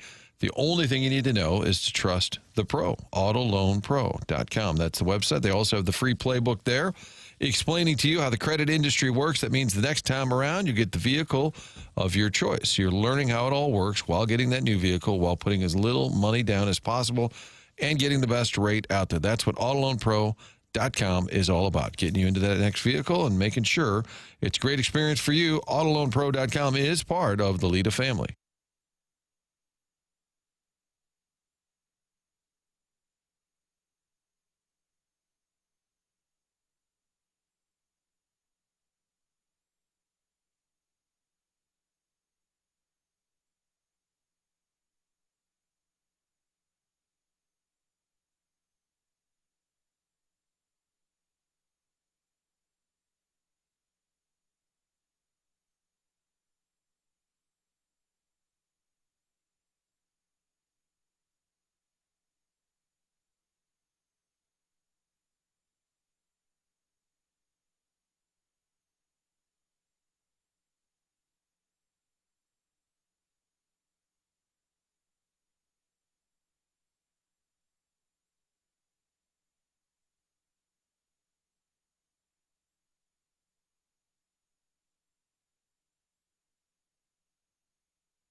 This is Jackson with a Sports Center update driven by Johnny Londoff Chevrolet and Johnny Londoff Autoplex. Blues and Blue Jackets tomorrow night. Pregame at 5 p.m., puck drop at 6 p.m. right here on 101 ESPN. That was another Sports Center update driven by Johnny Londoff Chevrolet and Johnny Londoff Autoplex. See them at londoff.com. Chevy, together we drive.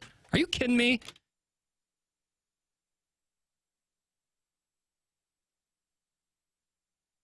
All right, Doug, here you go. We're about to settle the month of October. Okay. There's only 3 of us. Mm-hmm. 3 of us. And there's only 2 emails. And they're the 2 people tied for first for the design, air, heating, and cooling email of the day. And for those of you just joining us, Seth Goldcamp emailed in and said he wants to give away a $10,000 installation and system for the design, air, heating, and cooling email of the month winner in November. So these people today will win 0. The person at the end of November will receive a $10,000 system. That's fair. It is. It averages out that you're getting $5,000 worth of value per month. Think about that. Ladies and gentlemen, our 2 finalists, Shooter McGavin and Buck Swope. Design, air, heating, and cooling email of the month about to be settled. The TMA Raven by Shooter McGavin. Illustrations by Edgar Allan Craig Poe. Once upon a midnight dreary, while I pondered, weak and weary, over many a quaint and curious volume of forgotten lore. While I laughed, nearly snorting, suddenly there came a tapping. Jackson's return music, rapping, yapping, much different than the score. 'Tis some texture, I muttered, clamoring for even more. Hot takes behind the studio door. Distinctly, I remember it was the middle of October. Plowsy only, mostly sober, with Iggy's Doppler on the closet floor. Eagerly, I wished the morrow to hear Tim's takes. I beg and borrow. The end of each show fills me with sorrow for even wanting more. Getting better at teasing, 7-iron lore, stepdads and the girls next door, replay in my head evermore. So that now, still the beating of my heart, I stood repeating, 'tis some cuckold entreating entrance at my chamber door. Kurt's water sports and neckbeard talk like we did before. Jackson's quips and Doug's guessing games. Martin's onboarding and absurd texting names. What does the dossier have in store? The cuckold was rapping at a studio door. May I join you, was the question asked. Was Sappho's finally happening at last? The Housewives of TMA makes me wonder, is there a better way? Teen Wolf 2 and Movie Boy drops. Banty Roosters will never stop. Price is Right rules and Doug's gong rings. Surprise guests and Ball Don't Lie stings. Quoth the cuckold, it's not cheating if it's gay. No. Trouble at remotes and talking puck. How long is the poem? We still got to get through Buck Swope. B-Fibs fed up. The Cardinals suck. Rooting for the brothers Kachuk. Webster versus Cottleville St. Chuck. Broadcast closet. Here's a flush. LeBarons make me blush. No Missouri gambling yet. It's video poker for us. Good. It's just a fun. Stop. Wrap it up. Tim's eyes so blue. Happy Halloween to you. Some Shooter McGavin. Gosh. Nice read poems. I was impressed early on. Then it just kept going and going. It's 11:01. We all vote for Buck Swope. We I don't know what to do. Yeah, I'm voting for Buck. Yeah, it doesn't matter what Buck Swope writes. Because he went too long. Yeah. Okay, Buck Swope has won. That was the preseason for He November. worked hard on that, too. He worked hard. Bye.